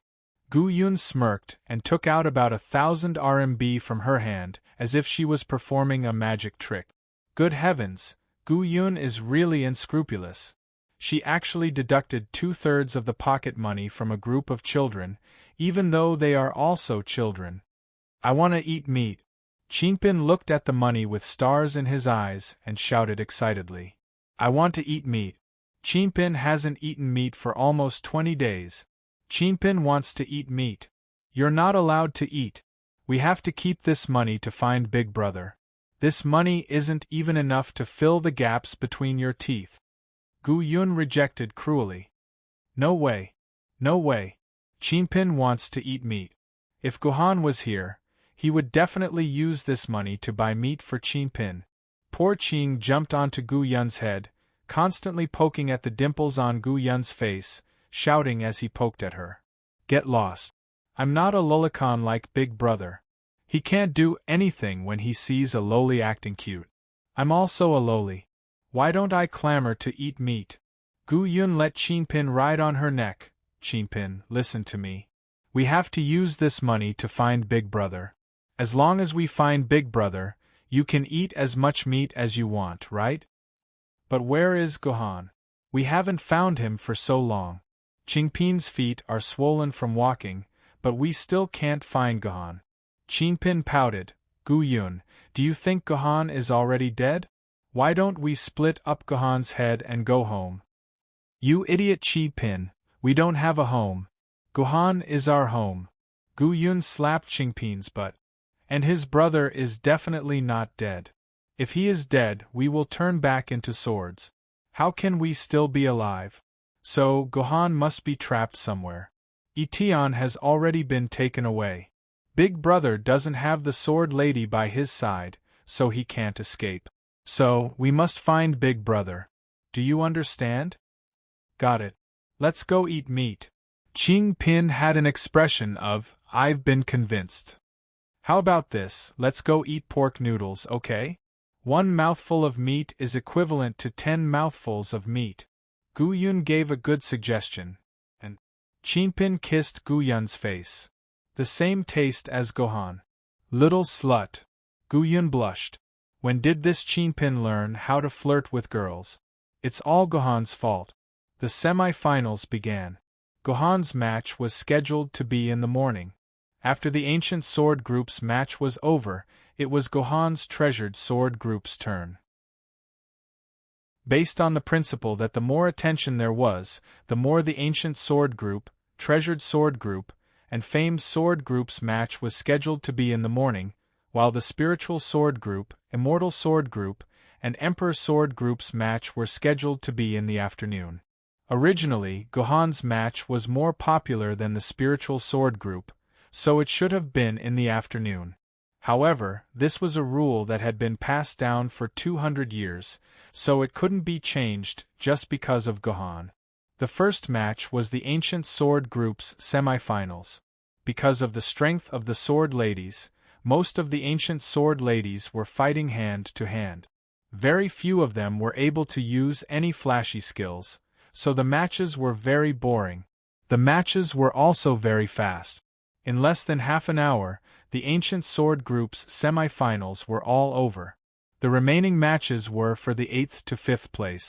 However, these matches wouldn't be broadcasted, so those who were interested could enter their arenas to watch them. After the Ancient Sword Group's match was over, it was Gohan's turn. Moreover, Gohan was the first contestant of the Treasured Sword Group. Gohan's opponent was the girl that Gohan had been paying attention to before. She was quite good at swordsmanship and had the ability to be a sword master. It could be seen that this girl was probably from an aristocratic family. After entering the arena, besides the standard opening speech, she also very respectfully bowed a full 120 degrees. The whole movement was very respectful, neat, and standard. There wasn't a single mistake that could be picked out. It gave people a sense of satisfaction that they were respected. This kind of etiquette was only known to sword-bearers from aristocratic families or famous sections. Generally speaking, a 60 degrees bow was enough for a question mark between peers. If it was a junior facing an elder, then it needed to be 90 degrees. This 120 degrees bow was only given by a disciple to a master. Of course, Gohan couldn't be this girl's master. Therefore, this girl had to show that she respected him as much as she respected her master. That was why she bowed 120 degrees. Sir Military Governor, I'm Lin Yu.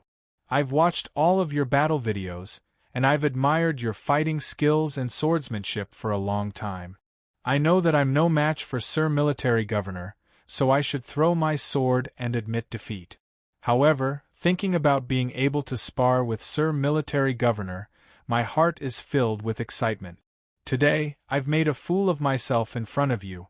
I hope that you'll be generous enough to teach me a thing or two. If you can teach me a thing or two about swordsmanship, I'll be very grateful. I hope that you'll be magnanimous enough to forgive me. This Lin Yu was indeed from an aristocratic family. The way she spoke was very appropriate. It made Gohan feel like he was bathing in the spring breeze. Moreover, Gohan could feel that her words were sincere. This made Gohan very happy. He nodded in his heart. There's no harm in teaching her a thing or two. However, wasn't the name above this Lin Yu's head Ling Xian? Why did she call herself Lin Yu? Could it be that this was her real name? Gohan raised his head and looked at the serious face of this girl. His heart skipped a beat. This girl, did she stupidly say her real name? I wouldn't dare to teach you. Let's just compare notes. Gohan replied with a smile. The battle between the two of them had officially begun. When they actually started fighting, Gohan realized that he had to raise Lin Yu's skills a bit more. She had been holding back during the quarterfinals and had only used about 70% of her swordsmanship. This time, against Gohan, Lin Yu went all out. All kinds of swordsmanship began to crazily greet Gohan's body. Lin Yu's swordsmanship focused on big move. She walked the path of extreme steel and extreme yang that girls rarely walk. The Zhen Yu sword in her hand was a giant sword. When she swung it around, it was full of power. It was clearly a defensive giant sword, but in her hands, it had the domineering aura of a murderous sword lady. Gohan exchanged a few dozen blows with her. His entire body's blood flowed faster and faster. A wave of energy rushed out from his purple palace. With a long roar, it all exploded out. "Come at me! What do you think of this move of mine?" The heavenly sword in Gohan's hand suddenly turned into a dot of starlight. It touched the Zhen Yu sword's blade 3 inches away. It looked like it didn't have any killing power, but Lin Yu felt as if she had been hit by something. She staggered and retreated a few steps. The Zhen Yu sword in her hand flew out of her hand and fell to the ground. "I lost." Lin Yu crawled up from the ground and let out a long sigh. Even though she knew this would be the result, when the Zhen Yu sword in her hand was sent flying by Gohan, Lin Yu still felt a trace of unwillingness from the bottom of her heart. She had thought that she would be able to last more than 100 moves against the military governor. She didn't think that she would lose in less than 40 moves. This made Lin Yu extremely discouraged. You don't need to be discouraged. To be honest, your talent isn't that high. Yet, you were able to train to this level. It's clear that you have put all of your energy into your sword skills. Within the younger generation, there are very few people who are as hardworking as you. As long as you don't give up on your training, you will definitely become an outstanding sword master in the future," Gohan sincerely said. However, his tone was like that of a senior. He seemed to have forgotten that in terms of age, he was actually a bit younger than Lin Yu. "Originally, I could have defeated you within 5 moves. However, I purposely exchanged a few dozen moves with you in order to point out the flaws in your sword skills. After the competition ends, you should carefully ponder over this exchange, and then carefully study the recording.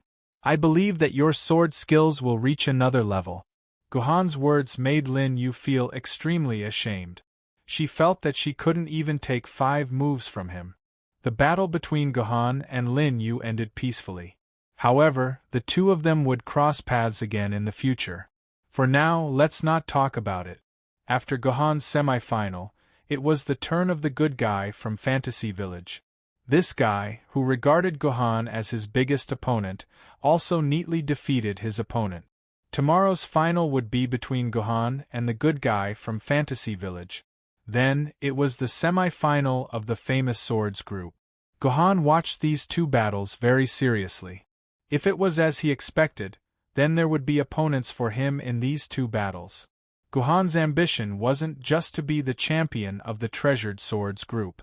It was just a pitiful 5,000 sword essence oral solution.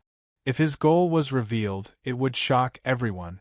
The opponents of the famous swords group were a hurdle that he had to overcome. However, when he began to watch the battles of the famous swords group, Gohan was pleasantly surprised to find that the 4 opponents of the famous swords group were all people he knew. The first opponent was Steel Centipede, who had been casually used by Arandetet and passed through the King Arthur's betrayal dungeon with him. This guy had actually made it to the semi-final of the famous swords group. His opponent was Dragon Feather, the guy who had the first kill of the dungeon snatched from Gohan's hands. Gohan looked at the information about Dragon Feather in the forum. It was said that Dragon Feather had disappeared for many days after his defeat. If it wasn't for this 8-city sword tournament, he probably wouldn't have appeared again. Dragon Feather swept all his opponents in the competition. He was the first in the preliminary round of the famous swords group. All the battles in the semi-finals ended within 3 minutes. His strength was frighteningly strong, and he was known as the first seed of the famous swords group. However, the record of ending a battle within 3 minutes was broken by Steel Centipede. Steel Centipede's Arandetet was not very good in other aspects, but his defensive ability was absolutely top-notch. He forcibly endured Dragon Feather's crazy attacks for 20 minutes before admitting defeat because the energy of his personal shield was exhausted. It seemed that Steel Centipede and his opponent were locked in a stalemate. However, in Gohan's eyes, Steel Centipede was completely crushed. Steel Centipede was only able to rely on his own defensive ability to resist. From the beginning to the end, he did not even have a chance to counterattack. Chapter 620. In the second battle between famous swords, one side was actually Gohan's old friend, the traitor of Yaoguang's sword sect. As for his opponent, Gohan had also met him once. It was Watermelon Gentleman, who was ranked first in the virtual sword list. This player, who had joined the Nine States sword sect to compete with Gohan for the first clear, had disappeared for hundreds of chapters without a sound. It was really hard for him to appear again. Unlike the first battle, where one side attacked and the other side defended, this battle was really exciting to the extreme. Both of them were experts ranked in the top 20 of the virtual sword list. Both of them had stayed at the famous sword level for several years, and their sword elements had accumulated to more than 300,000 quarks. This was really an unusually fierce battle. The two of them almost exerted the power of their sword maidens to the extreme. The connection of each skill was just right, especially the light concealment sword in Watermelon Gentleman's hand. It was even more elusive. Several times, it appeared in places that were completely unexpected by Watermelon Gentleman's sword maidens, and it almost ended the battle. Unfortunately, Watermelon Gentleman was, after all, a super player who had been ranked first in the virtual sword list for 2 years. His combat skills were also very brilliant. More importantly, unlike Watermelon Gentleman, who did not know swordsmanship at all, Watermelon Gentleman was also an excellent sword master. His swordsmanship was much better than Lin Yu's, who had just fought with Gohan. Watermelon Gentleman held his own sword maidens and his famous sword maidens and finally forced Light Concealment into a corner. A set of combined attacks broke Light Concealment's shield, and Watermelon Gentleman could only admit defeat. Thus, the final of the famous sword level would be between Watermelon Gentleman and Dragonfeather. After the famous sword level, the spirit sword level was also very exciting. In order to prevent everyone from doubting my word count, I will not describe it in detail. It is worth mentioning that in the battle of the immortal sword level, Yaoguang, the famous figure of the previous generation, finally appeared. The waters of the immortal sword tier were very deep. Those who could kill their way to the top 4 were all experts among experts. However, Yaoguang was not that far off. He fought with his opponent for a full hour, and he also forcefully exhausted his opponent's sword essence.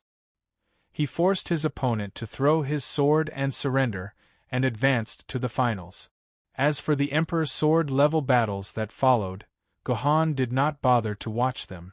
Gohan was not stupid enough to think of fighting against an Emperor sword wielder. He simply watched the 2 Emperor sword level battles from the perspective of a spectator. The semi-finals of the 8-city sword duel had finally ended. The opponents for the finals had also been announced, and they were just waiting for the final battle the next day. When Gohan logged out of the game, it was almost 7 o'clock in the evening. As soon as Gu Xianyuan breathed in the air around her, she felt a strong burning smell spreading in the air. Good heavens! Gu Xianyuan took a look and saw that the electric stove that Lu Shihua used for cooking was on fire. Although Lu Shihua reacted quickly and extinguished the fire, the thick stench of burning plastic inevitably filled the entire space. Shihua, I think you should move away, Gu Xianyuan said very seriously. Unfortunately, Lu Shihua did not reply to Gohan at all. It was unknown if he really did not hear her or if he was pretending not to hear her. I want another bowl, Qinpin said expressionlessly as he placed the bowl in front of Gu Yun. Gu Yun looked at her RMB, which was getting thinner and thinner, and then looked at the big bowl beside Qinpin that was taller than her. Gu Yun could only smile bitterly and ask the boss, who was also stunned, to bring another bowl of pork noodles. Where are we going to find Gohan tonight? Right now, the sky was almost completely dark. Qing Jian and Gu Yun had searched 2 streets painstakingly, but they still couldn't find any trace of Gohan. There is a toad street in front of us. Let's go there and look around. If we still can't find my brother, we will go back to school and continue looking tomorrow," Gu Yun said firmly to the poor man. The two little Lolas were sitting on a chair with their feet barely touching the ground, discussing the topic of finding their brother. What a lovely thing it was! At least that was what the boss thought as he looked at the two little Lolas. "Two little sisters, come and eat some of this. This uncle made it for himself. Ordinary people can't eat it." The boss took out 2 bowls of dark green food before coming out. At first, he thought that mustard was spilled on the plate and made it all green. But when he took a closer look, it turned out to be fried rice made of all kinds of green vegetables and rice. Because there were too many green vegetables, all the rice was also turned green. From a distance, it looked like spilled mustard. What is this? Qingpin and Gu Yun were also very naive. They did not suspect that the boss was harboring evil intentions. Like a certain king pharmacist, he added aphrodisiac to the dish. They ate it very straightforwardly. Even if he added drugs, as long as it was not the drug used by Yuan Ko, it would have no effect on Jianyang. She just ate it as a seasoning. "Uncle, let me tell you, this fried rice is not ordinary. Have you heard of fried rice that fell from the sky?" "That's right, the fried rice I cooked is called comet fried rice. It is said that people in a place eat abalone every day. Their limbs are all sore and weak, and they have no strength. So God sent an emissary, and a big plate of fried rice fell from the sky. That is how the legendary comet fried rice came into being. Don't doubt me. This is a dish taught to me by a super chef who wore a red shirt and had a special chef emblem on his arm. This is a delicacy that only God can eat. Hey, where did you go?" Before the boss could finish his words, Qingpin and Gu Yun disappeared. The comet fried rice on the table was thrown on the table with disdain after only taking a bite. This boss did not think that there was no loli who liked to eat vegetables. "Pooh! That stuff is so disgusting. I will never eat anything green again," Qingpin said with a bitter face. She could not stand the comet fried rice after only one bite.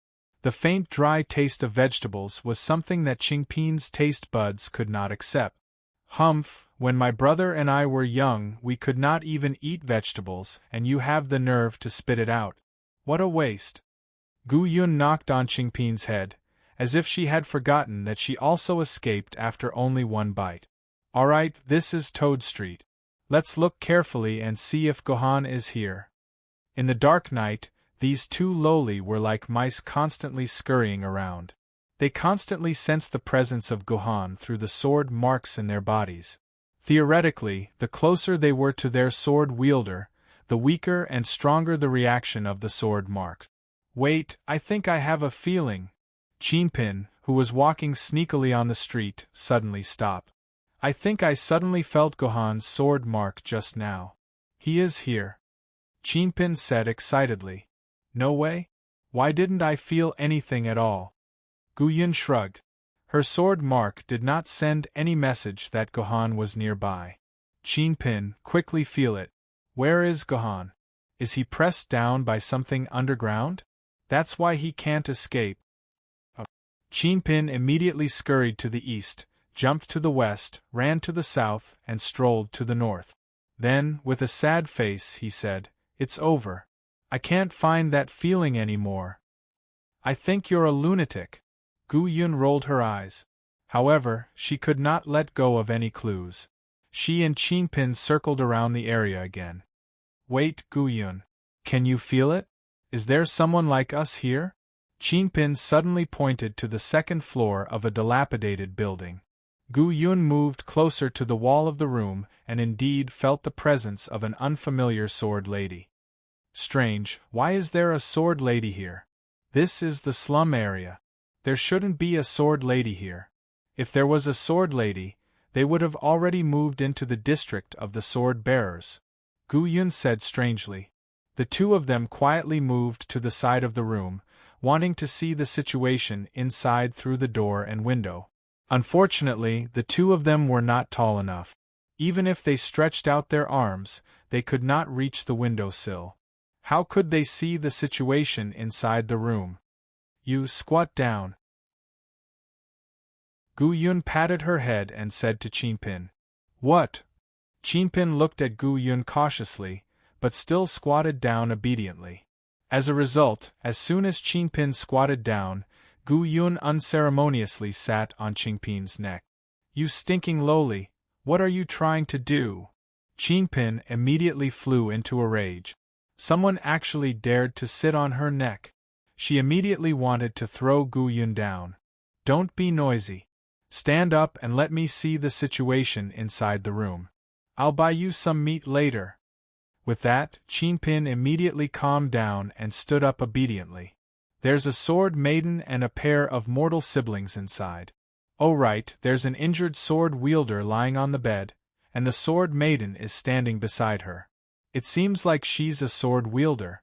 But she's a woman, and Oh Pai is bigger than both of us combined, so she's definitely not Guihan. Gu Yun said with certainty as she leaned against the window and looked carefully. Who's talking outside? Probably because the two lowless movements were too loud, it aroused the vigilance of the people in the room. A female voice asked loudly. Poor Qing and Gu Yun were startled. As a result, they lost their balance and fell through the gap of the guardrail upstairs. They fell heavily into the grass behind them. Qingpin, are you okay? Gu Yun rubbed her butt and asked with concern. Qingpin is fine, but it seems like someone was killed by Qingpin. Qingpin's voice was a little flustered. She said with grievance, No, it's not Qingpin. Qingpin is so light, how could he kill someone? What the hell? Gu Yun moved closer to the poor man's side. Sure enough, there was a person sitting under the poor man's butt. Upon closer inspection, it was a woman. There were 5 scabbards hanging on her body, but the scabbards were empty. The treasured swords inside had all disappeared. Qingpin, calculate for me. If a person has 5 scabbards, what does it mean? Gu Yun asked dumbly. Either it's not a sword bearer of a mortal sword tier, or it's a lunatic who has gone crazy. I'm more inclined to the latter. Qingpin shifted her little butt. How could a sword bearer of a mortal sword tier be killed by him? You're tuning in to the Phoenix Knights YouTube channel. Don't forget to subscribe and join us on this journey to catch the most captivating stories.